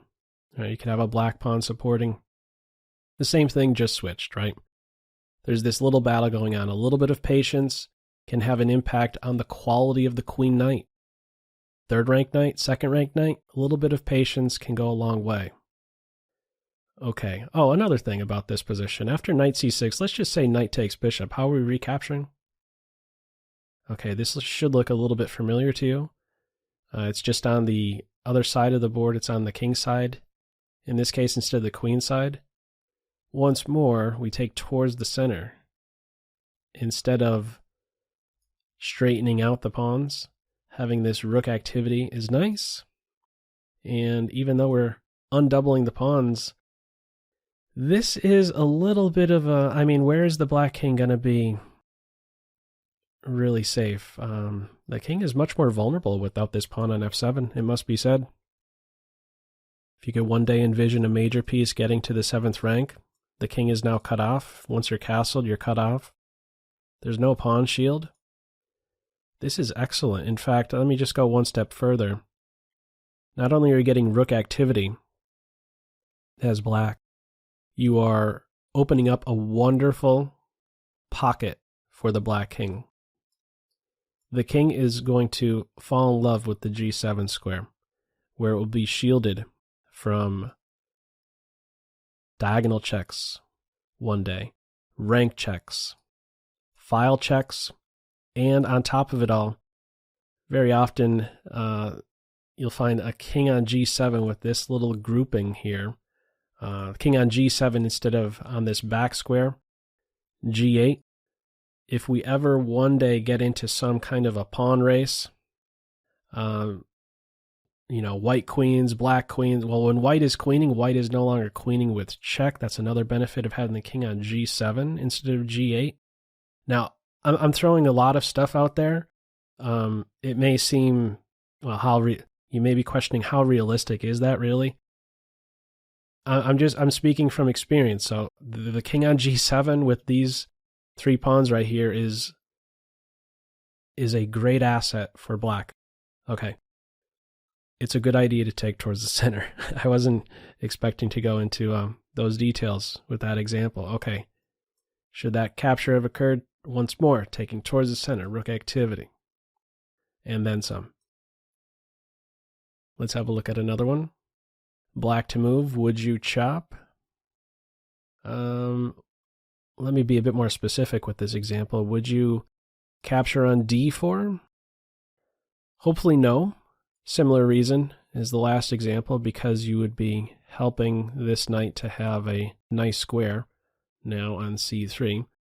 Another reason actually would be that the knight can recapture and improve slightly, hit this bishop. Another thing is that it really isn't a good idea to take here yet, at least, as the queen can recapture and improve. So in this position, playing as black, what would I do? I would get on with development. I would know that after I develop, knight to c6, I'm okay if you take like this. I'm recapturing and improving. I'm also okay if you take like this because I'm recapturing and improving. So I'll keep the tension in this case. I think it's a good idea to keep the tension in this case and get on with development. Notice in this case, white can't make a move, make the move knight d2 because you would simply drop the bishop. When may I think a bit more about capturing the bishop? Well, let's say white plays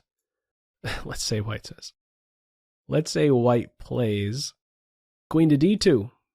So that now knight here is available. Well, maybe now I'll think a bit more about capturing the bishop. Right? At least I'm at this point, by delaying it, I'm saying, aha, it took you 2 steps to recapture because I was patient for just a move.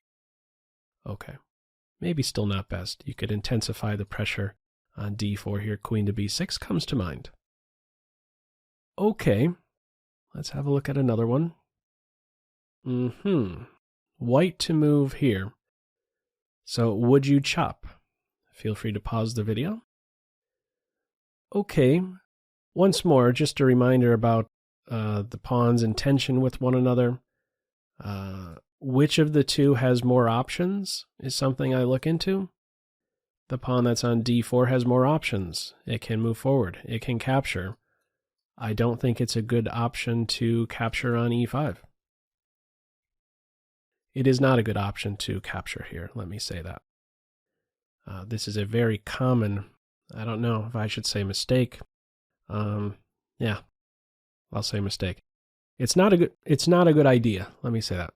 It's not a good idea to make this exchange. Here are the reasons why, or some of the reasons why. For one, after chop and a re-chop with the pawn, what pawns have just been exchanged? We have a 4th rank pawn exchanged for a 3rd rank pawn. Pawns, they like to recapture, but that's not the only thing to factor in here. After this guy is recapturing, this guy's helped. 1, 2 more options, and anything else influenced? You bet. The knight has access to c5. There are a lot of benefits for black with this recapture. The knight is helped. The bishop is helped as well. Drawing some attention to the pawn on d4, one might say it is doing a good job in negating black from completing queenside development. Before this bishop can move, the knight has to move. Before the rook can move, the bishop has to move. It's all starting with this knight on d7 this pawn is doing a very good job in controlling the knight. It's not a good idea to take on e5. What's something different white can do? Keep the tension. I have more options than you. Let's just support this pawn. Knight f3 is something that would come to mind. You could also consider establishing a pawn in black's house. A pawn on d5 in this case would be nice. Even though you're giving up this square to the knight, it's something to consider. Certainly don't capture in this case. Knight f3, d5, different story. Support the pawn, maybe push the pawn, but to have this kind of exchange to help the bishop, to help the knight, is not a wise choice. Okay, let's have a look at another one. This position here, playing as black. Would you chop? Okay, earlier on I was talking about pawn duos. This one here, white has a pawn trio.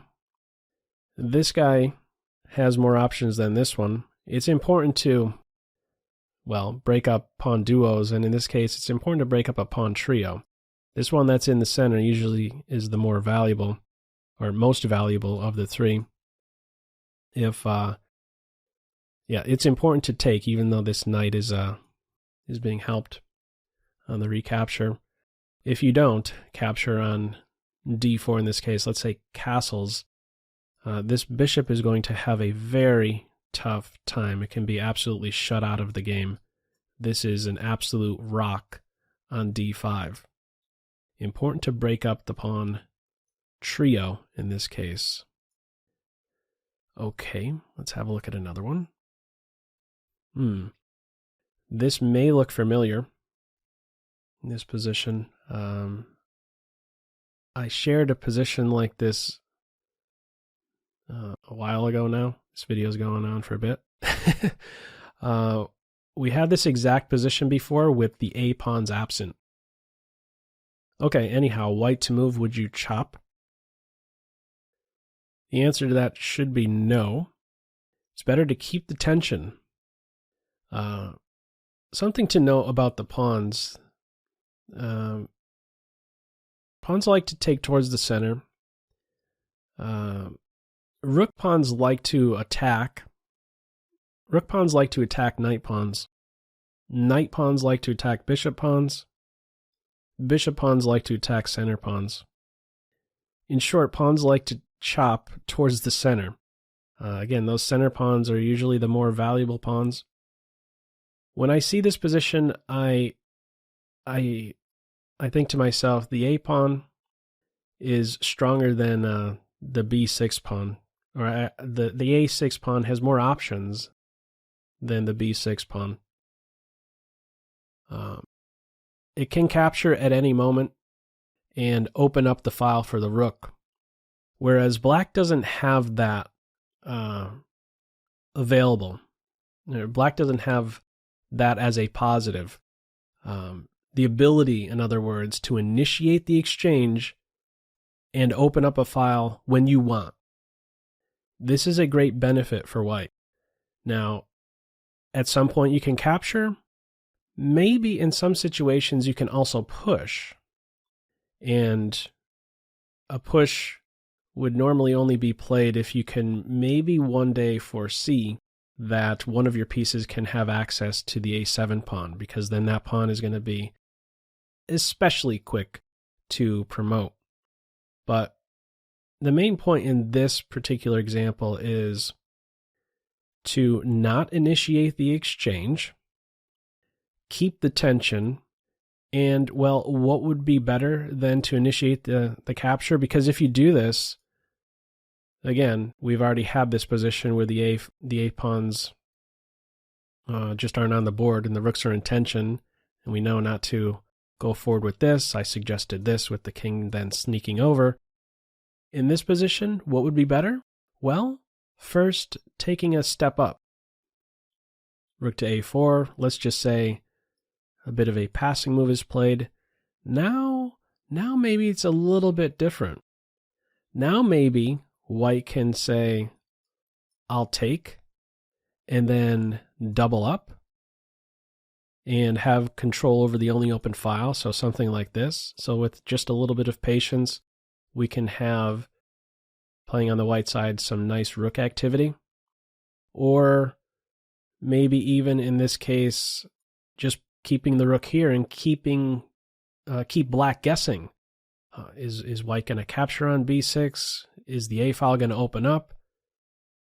Maybe the rook doesn't want to wait for that the whole time and goes somewhere else. Maybe at this point, now you capture and then sneak in and you have some nice rook activity. So there is some benefit we're seeing in maintaining this tension between the rook pawn and the knight pawn.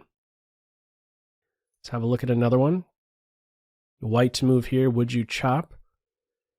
Not a good idea to chop. I could have pointed this out in the previous example.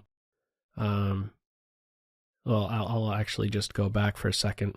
After rook a4, if black is capturing, what you'll find now is that this isolated pawn, even though it is passed, is more so a liability than anything. You can be sure both rooks will soon be trained on that point. Let me actually just take it out a little bit. How might play develop? Something like this. Right, black is completely tied down to defending this pawn. It's not fun. This rook can't move. As soon as it moves, this pawn would fall. Okay. There's value in maintaining this tension right here.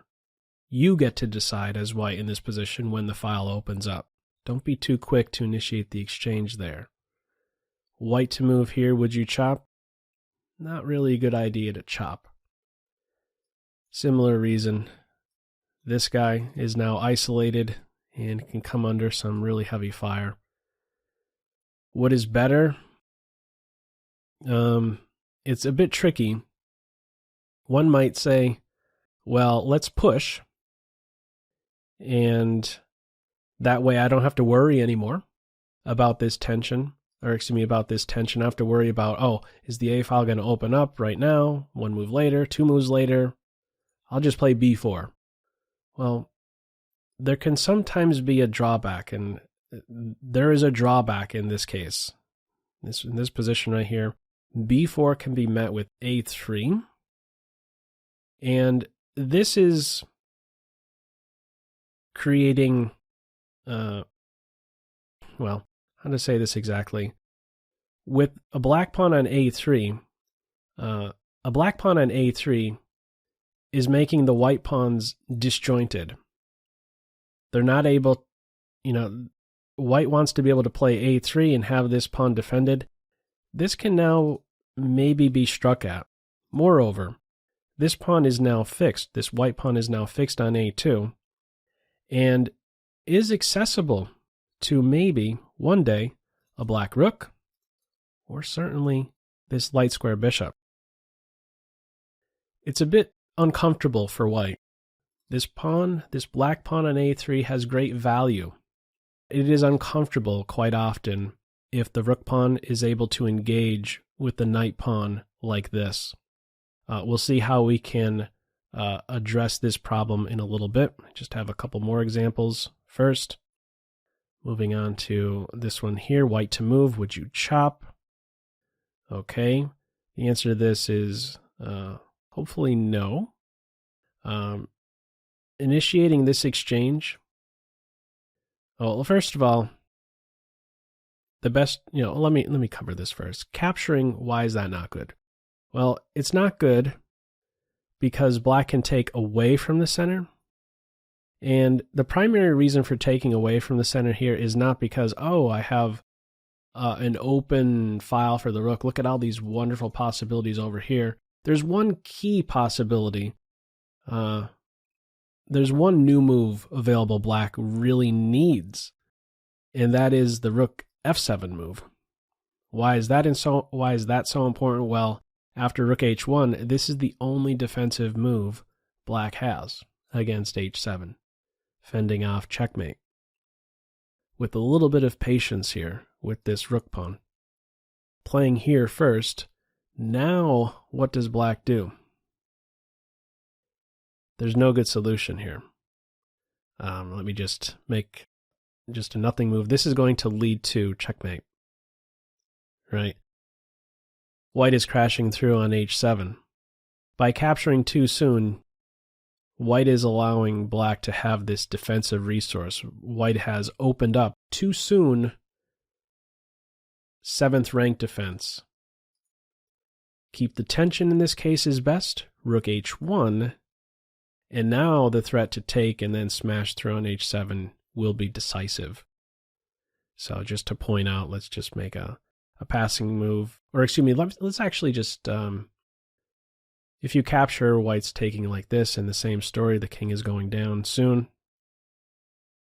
Suppose you give up a pawn like this, this will also be trouble because of these moves, check, check, and eventually we're going to give mate. Okay, the idea here, maintaining the tension, is going to result in a win for white. Releasing the tension too soon, and it is black who is actually preferred here, believe it or not. Perfect defense with the rook here. This knight is not a contributor to attack the king, and this is coming very fast. Some opening up of, let's say, the A file to get after the king.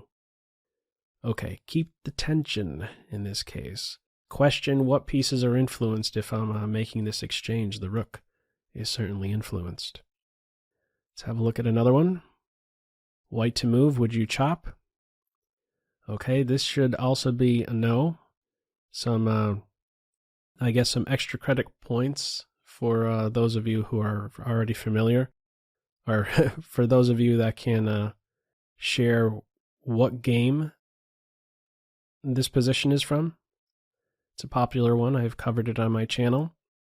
Okay, capturing too soon will allow black to, in this case, take towards the center, take away from the center, taking towards the center. Not always a good option. Certainly not here. Checkmate. But taking away from the center in this case allows some defense of h7. The winning move is queen h6.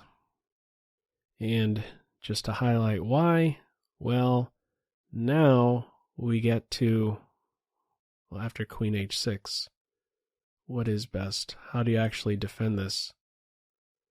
Oh, after queen to f8, this is the sequence. You ready? Pop quiz, white to move, what would you do? Okay, this is just a fun one to share. We would have the move queen takes h7, pawn takes g6, double check.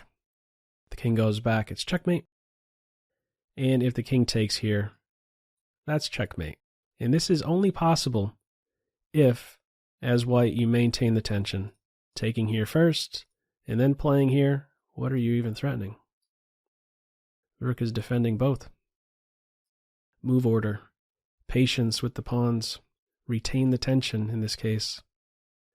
Okay, let's have a look at another one. So, we understand, hopefully by now, that a rook pawn simply engaging with a knight pawn is usually seen as an asset, I would say. So, when it gets to a point such as this, a move like a4, you may want to make a move that doesn't even allow that tension. So what move would do that in this position? Playing as black, how can you address the move a4? You ready? Here we go. a5. No more a5 possibility, no more possible tension. a5 is a good move here for black. Moving on. Black to play in this position. How would you address the move a4 in this position? Feel free to pause the video. Okay, here we go. a5 here, not best. So I want to show you a difference here between the a5 and a6 moves. If you play a5, the great downside with that is that the knight at some point can play to b5, and that can be a great bother to the black position. This pawn on c5 is not always going to want to fulfill a role of stopping a knight b5 move. This pawn has dreams of one day challenging white's pawn duo in the center. And you'll note that if black plays a move like c5, this will now be a forever hole on b5. This will be an inconvenience for black if this is now a hole on b5. So what should you do in reply to a4? A better move is a6. And the idea here is to meet the move a5 with quickly resolving this tension b5. Notice this position here, there is not the possibility to play a6. For one, black could maybe even take with the two minor pieces, but if you could just envision that the knight is over here on d6, and this guy is still back here, pushing here is just not available anymore, right? We have a pawn that is on a6. There is no a6 by white. These pawns are not disjointed. And there is, most importantly, I feel at least, no longer this tension white has with the rook pawn and the knight pawn. It has quickly been resolved. That is important. Let's have a look at another one. Looking on the other wing, the king side in this case. Black to move, how would you address the h4 move? Okay, here we go. A good move here is, it's going to be one of these two. Which is better? Similar to the last example, h6. If you play h5, it's true, the pawn can't engage with this pawn, but you're giving up a huge square to not only the knight in this case, but also the bishop. So better is play h6, preparing to meet h5 with g5, not giving this rook an opportunity to play along the h-file, not allowing the h-file to open up on white's terms, and not allowing this pawn to go deeper into black's house. Establishing a pawn on the 6th rank can be quite good. Okay, another pop quiz here. White to move. Would you chop on f5? Feel free to pause the video. Okay, it is a good choice to capture the bishop. I'm not going to go into any great details with this one. The idea here is to pull the knight away. Normally we would see this as a positive, right? The knight it is true, has been improved, but you'll notice the follow-up. White is now able to do what? Create this tension. This is a positive. Rook pawn attacking the knight pawn. There is a follow-up that white has in mind in this case. So even though the knight is improved, well, we get to initiate this tension, which is a positive as well. It's the only thing I really wanted to highlight with this position right here. Moving on, black to move. So a couple different ways you can capture on b4. Would you chop? And if so, with which pawn? Okay, here we go. Not a good idea to capture with either pawn, because this rook will be helped. So what do? You keep the tension. You put yourself in a position to recapture on c5 with the pawn, or on a5.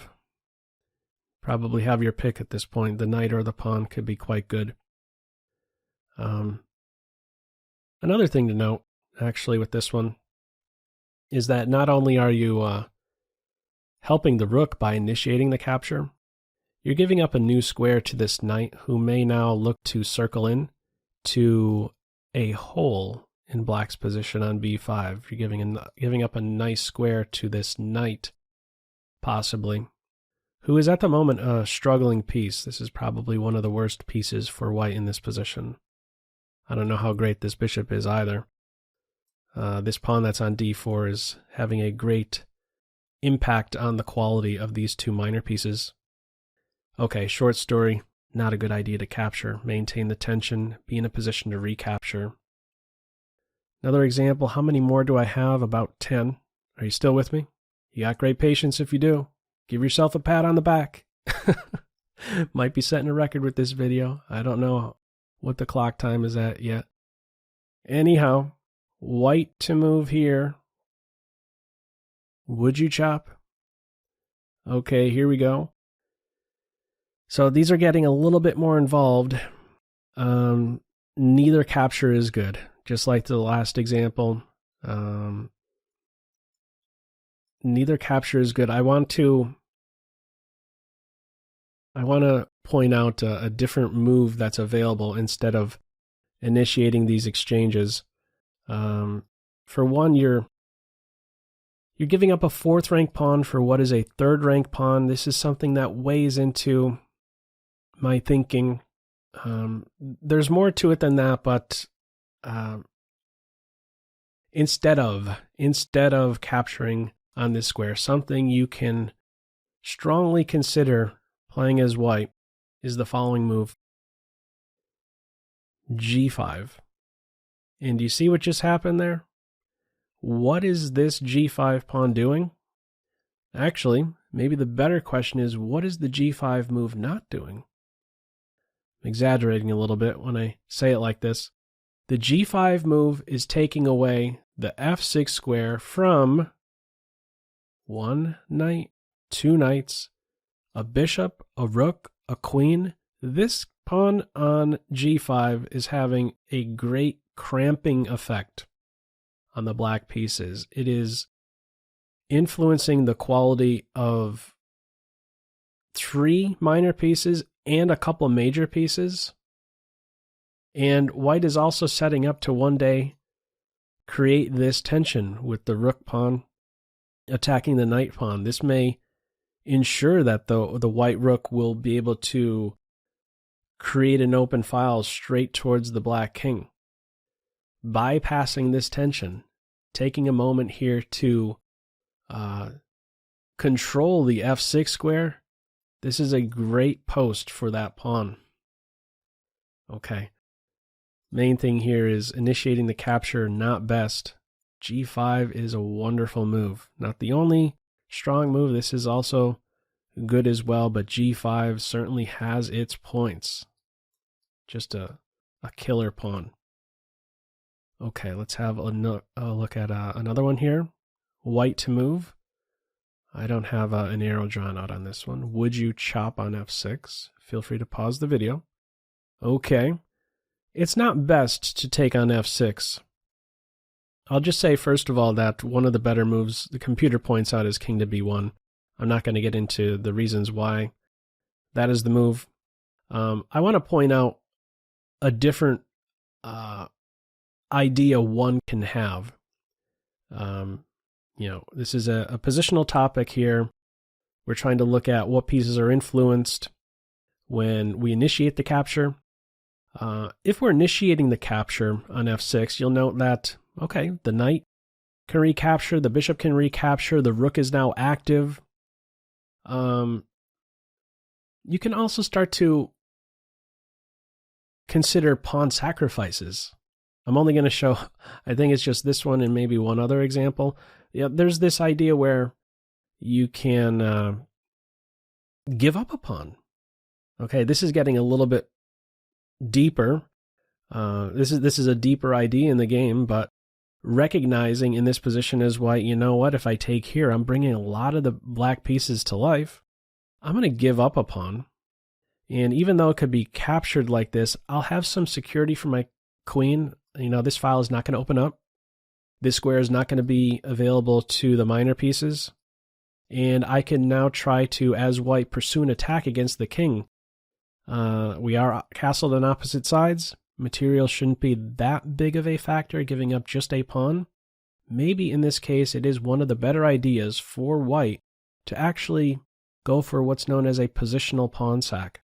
And again, this is a little bit of a deeper idea in the game, but it has to do with diminishing the quality of your opponent's pieces, not activating your opponent's pieces, excuse me.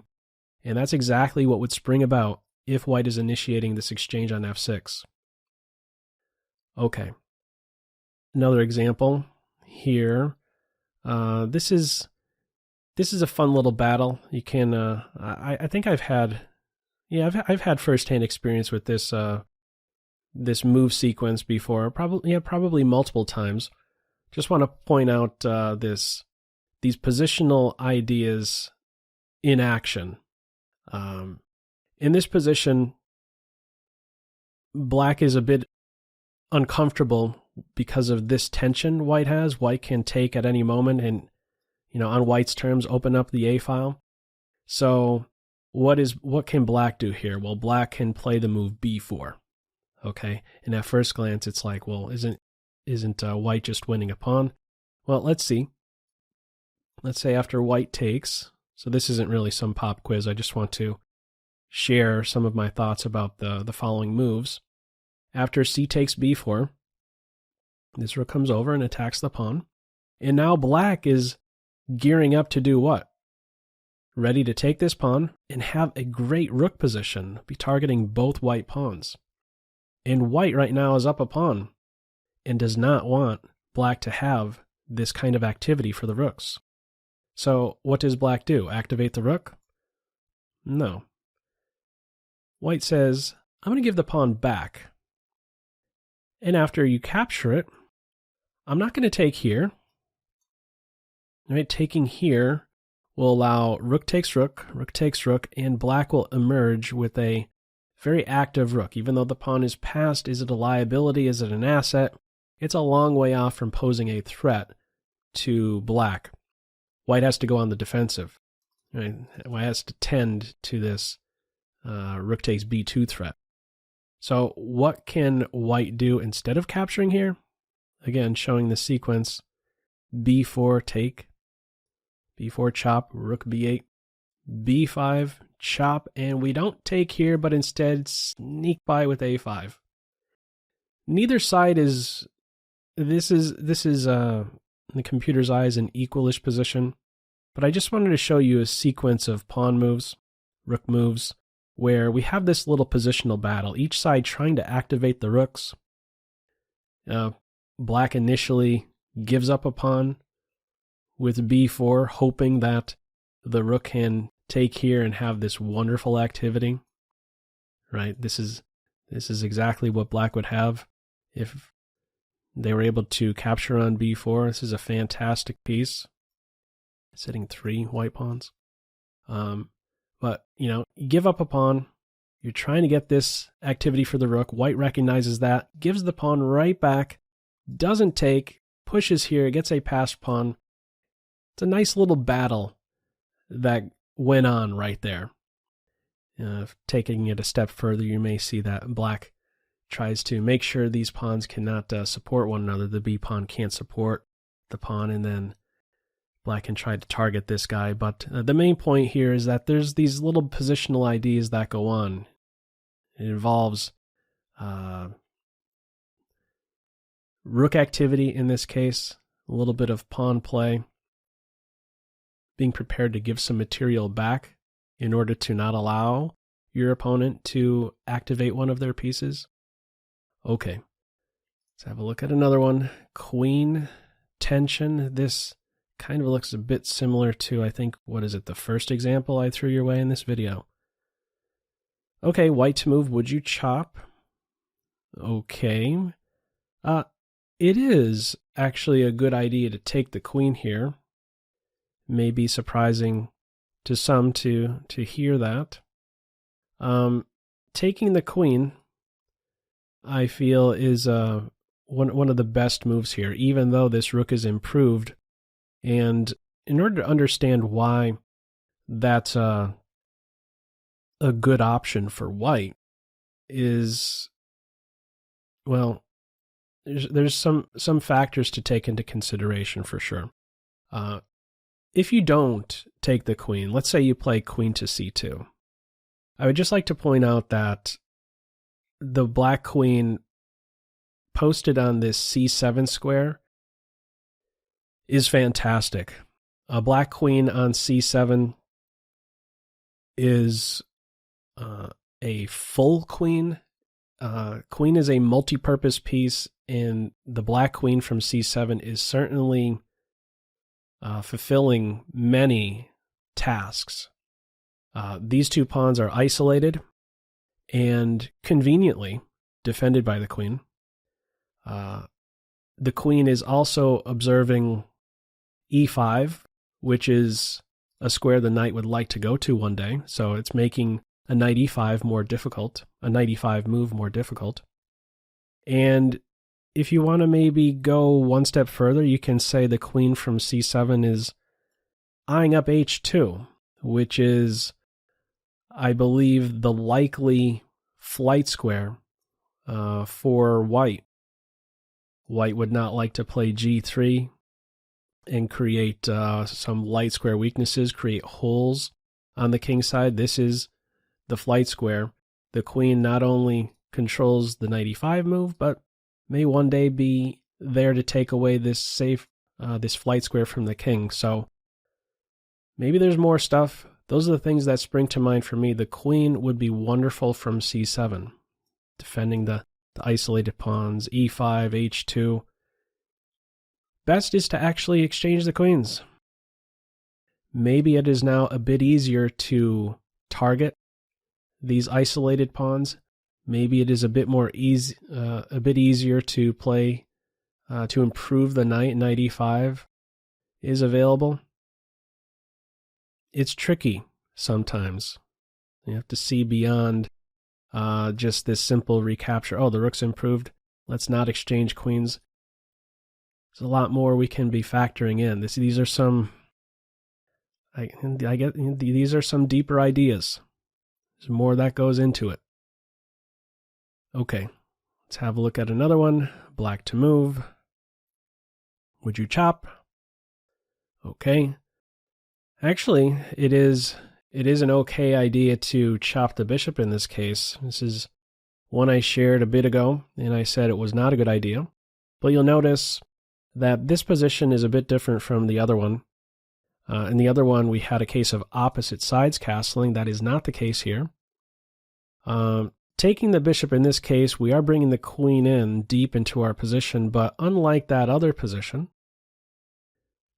again, not opposite sides castling here, and there is not another white piece that I can see interacting well with the queen in this area. There is no good white piece that will help coordinate with the white queen. And by initiating this exchange, one of the what does black gain? Black gains a nice check with then a follow-up b4 move. This queen is kind of out of play in a way. If she cannot be connected with some other white piece, it may just be the case that she's out of play. Now, this has to be weighed very carefully. She is, after all, taking away a flight square. That is true. But, there's some activity for the black pieces. There are these queenside pawns that are coming under some fire. It appears that it's going to be quite difficult to be defending the c2 square or the c2 pawn, or at least an inconvenience, let's say, to the white side. Here's actually something I'm noticing right now. Trying to defend c2 like this. First of all, to have to back up like this, disconnect the rooks is going to be a problem. This is just one quick variation. This is looking pretty dangerous all of a sudden, the knight sweeping in with check. Who knows, maybe there's a smothered mate nearby. Okay, sometimes, I think in most cases this would be rare to invite the queen into the position, but I guess what I'm getting at is, there are these exceptions. Sometimes maybe it is okay to bring the queen in. There's be a bit more delicate, but this is one of those cases where it is actually okay to do that. Most cases, probably not a good idea. This is an exception. Let's have a look at another one. White to move. Would you chop? Feel free to pause the video. Okay. This one is not Well, I shared this earlier, this bishop for knight exchange, and I said, well, not really a good idea because black's able to just recapture, the knight is improved, but white has an idea in mind. This is a much more dynamic position. Again, primarily in this video, we were concerned with evenish positions, white or black slightly better. White is looking to pursue an attack. The king is still in the center. White is trying to get at it. Even though the knight is improved, this knight is now out of the way. There's these follow-up ideas of a check and another check like this. If, the knight just backs off to block. White is looking to attack the king, so, to see a little bit deeper here. To take, yeah, I'm improving the knight, but now I have ways to get at the king. The king is a bit more accessible. Okay, so in this case, that is actually a best move to take the knight. What about here? Black to move. How many more examples do I have? Not a lot. Just a few more. You still with me? Okay. Black to move. Would you chop? Okay. Is this an improvement for the knight? Right? The knight is moving backwards. Is it an improvement? I think it is an improvement, but you could still see a move like this played. What black wants to do in this position, the knight on e4 is very strong, and black would like to control the e4 square with the pawn. Like to scare that knight away, but this bishop is not going to really enjoy this environment. This is a bad bishop. It is actually a good idea to give up a bishop for knight in this case. And after the knight recaptures, to then play d5 and next c5. This is a good way forward for black to recognize this is a locked position. The knights will be a little bit better in this environment. Many instances of fixed pawns. The knights can navigate this position well. Important to note that you are giving up your bad bishop for the knight in this case, and then looking forward. Bad bishop for the knight you're giving up, then controlling this square, getting rid of this wonderful square from the knight, right behind that pawn, and following up with c5. This is a good way forward for black. This is a fine exchange, considered one of the better options for black in this position. Okay, another example here, knight tension. I believe this is one of the last examples I have for you. Yes, and if I'm not mistaken, this position comes from a game played between Stockfish on the white side and Leela Chess 0. Not 100% on that, I'm pretty sure. Anyhow, when you look at this position with an engine, the suggestion, well, I'm using Stockfish 10 right now, and with limited time giving the engine to think this position through, it's not coming up with the move Leela played, and I tend to agree more so with the moves Leela is playing in this position. So, anyhow, first of all, would you chop on b3? Feel free to pause the video. Would you play knight takes knight? Okay. It's not a good idea to take the knight, first of all. White will benefit by taking not with the queen, but with the pawn. Again, this rook activity, even though there is this doubling of the pawns, this is useful for white. So, what move would you play here? Stockfish 10 right now is suggesting an h6 move is one of the moves suggested, but the move Leela played, when I saw it, I tried to then assign reasons for why that move was played. So I'm just going to put the move on that was played by Leela. This knight went back, and I know I've shared some examples where you you duck a knight exchange and you say, aha, my knight is better than your knight. This one's a bit counterintuitive. I think there's some deeper reasoning that needs to be used, or you need to have a deeper understanding of this position to know maybe why knight d7 is one of the better moves. And, even though the knight is a second-ranked knight and this is a third-ranked knight, why is this maybe a good retreat move in this case? Again, these are, I think, at least some deeper ideas you would have to use to understand this move, but here's how I think it through. This pawn on f5 is not a pawn that will be challenged. It's going to be around for some time. You're not going to get, playing as black here, you're not going to get rid of this pawn. And one thing playing as black you would not like to see is this pawn being established on f6.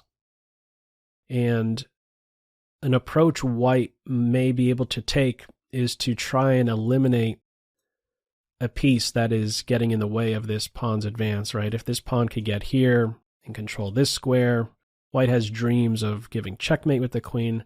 A white pawn can be very cramping on f6. I think dropping the knight back is helping black to maintain a piece, and not just any piece on f6, but to be able to maintain a knight on f6. That really is not an inconvenience for black. If it is a bishop who has to recapture, we can say that that bishop is primarily a defensive piece, and that's it, actually. Specifically a defensive piece. It stares at its own pawns. It really does not fulfill a productive role, whereas a knight does. A knight will stop the pawn from moving forward and also exert pressure on a white pawn that will require the support of white pieces. Now, I know I'm going, this is quite involved, and this is quite different from, this position right here is quite different from the first position I shared in this video, but I'm not 100% sure of the reasoning I'm using here. These moments in the game are without question difficult. I don't have all the answers. I'm trying to help set you in, I'm trying to help you have the correct frame of mind, help you to try and think critically about this game. There's a lot going on here with the move knight to d7, in my opinion, and I think again it's related to ensuring a knight is always going to be around on that f6 square, even though it is this second-ranked knight versus third-ranked knight battle. Okay. How many more examples do I have? Not much. Just 2 more examples. In fact, this next one here, I was saying I have a couple games I want to share with you, just a few moves deep. This is one of them. Happened not too long ago. 227, let's just say 2,700 FIDE players, maybe even a little bit higher. I just want to show you how a game plays out where tension is maintained, and you could be sure that when these guys are playing, again, neither player wants to give an inch. So let's see the different moves that are played here. White on move plays rook to c1. White clearly doesn't want to take here and help the knight improve. Eye up the c5 square. So what do you do instead? Rook c1. What does black do? Queen d7. Still the tension is maintained. Castles. Tension is still there. Rook c8. Applying pressure here, saying, no, you take me. And here's a fun move. This one made me laugh. White doesn't want to help this knight so much. It actually drops back to e2 and says, no, I don't want your knight to go to a6. In fact, that's the only good square the knight has, right? It can't go to d7, can't go to c6. So this tension is still present. Queen b7. So when I was fishing for some, what I felt are nice examples for this topic, this video, this is one of the games I cycled through, and I thought, wow, that's pretty neat. You were seeing this right in action, this idea to maintain the tension for so many moves now. It's still there. e4 was played. Knight b to d7. When is it going to break? When is the tension going to be released? Only after this move right here, after b4. and there is now this threat to play b5. Finally, do we have the tension resolved, and white can just say, aha, I have benefited just a little bit on this recapture. This is still a great struggle, don't get me wrong. I just wanted to highlight the tension in the position, how it could just linger there for many, many moves. At these high levels, neither player wants to give an inch. One more example where it carries on for 25 moves. Bishop c4, this tension between the pawns is present for forever. And here's an interesting note. This tension between the bishop and knight is only released after this bishop has moved. So I was sharing earlier about tension between the pawn on c5 and a pawn on d4, and only capturing after the knight has played here. That way it can't make use of c3. We have something a little similar going on here with the bishop and knight. The bishop doesn't want to take the knight until this bishop has moved from d7, because after now knight c3, white knows that the bishop's going to have to take another step to defend this pawn. So, maintaining the tension. It's worth noting that, if this capture is played, I was thinking that white is now going to recapture with a piece, a knight in particular. But that's not considered best. Considered best, I believe, in every case, is a white recapturing with the pawn, which is allowing the rook to spring to life and white to coordinate on the d5 square. But my point here is that, I found it quite interesting that this tension between the two pawns was present for 25 moves, or 25 half moves, 25 white and black moves.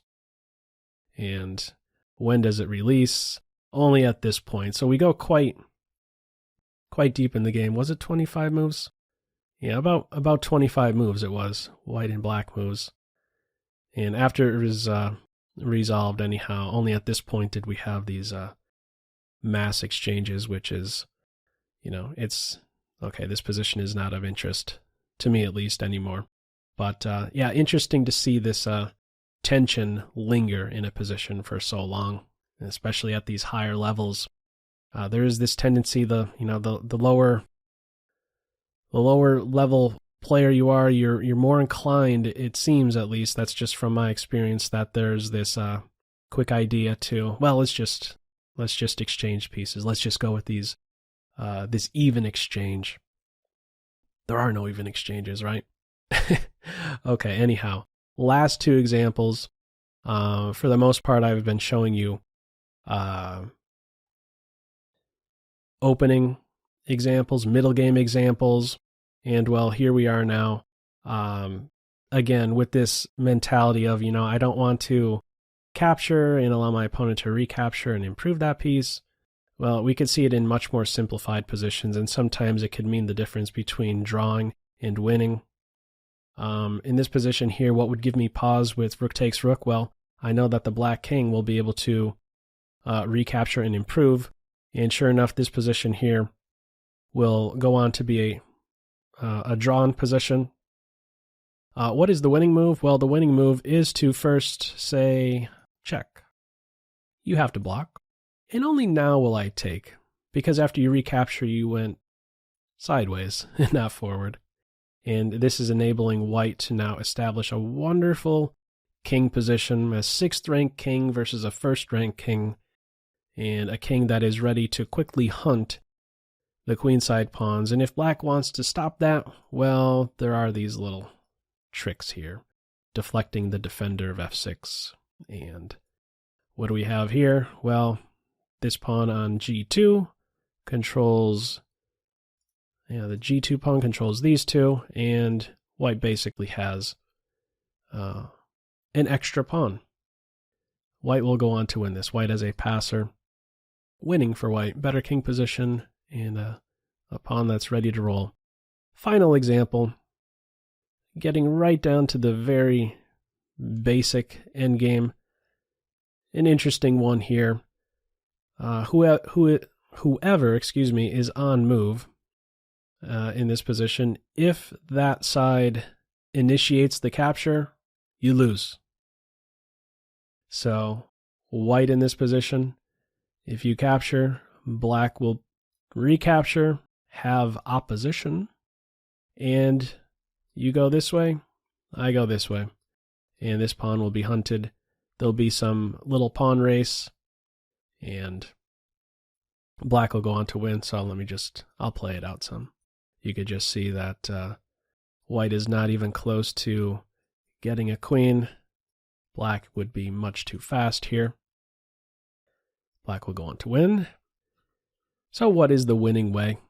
Well, it's recognizing we don't want to take because black can recapture and improve the king. So king to d4, apply pressure to this pawn, force you to take me, and now I get to recapture. I have opposition at this point, and white in this case will go on to win. So I don't have any more examples. I'm going to take a peek at what the video is saying. Oh yeah, this is a record, I believe, for this this playlist, I think at least. Approaching 3 hours. Are you still with me? You're crazy if you've been with me for 3+ hours straight. Do I have anything more to add? I don't think so.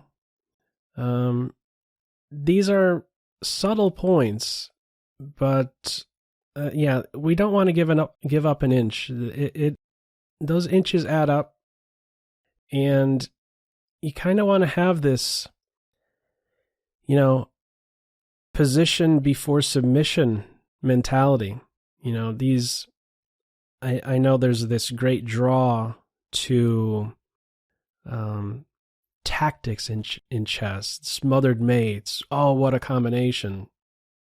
But these decisions that lead up to those moments, it's these technical points, these subtle points, being a good decision maker in these technical moments help maybe set you up to one day be in a great position for a tactic. It's rare that you're going to see tactics spring about from an inferior position, right? I believe that what's the quote by Bobby Fischer? Tactics flow from a superior position, right? Have this position before submission mentality, and to stop before you chop is really the main thing here. Do I have anything more to add? I don't think so. This has gone on long enough, and I hope sharing these positional factors is going to be helpful for you to be don't be bitter, to be a better decision maker when you play. And hopefully you found this video beneficial. So that's all for this one. Feel free, as usual, to leave any feedback in the comment section below. I hope you enjoyed it, and we'll see when video 29 comes out. That's all for now. Take care. Bye.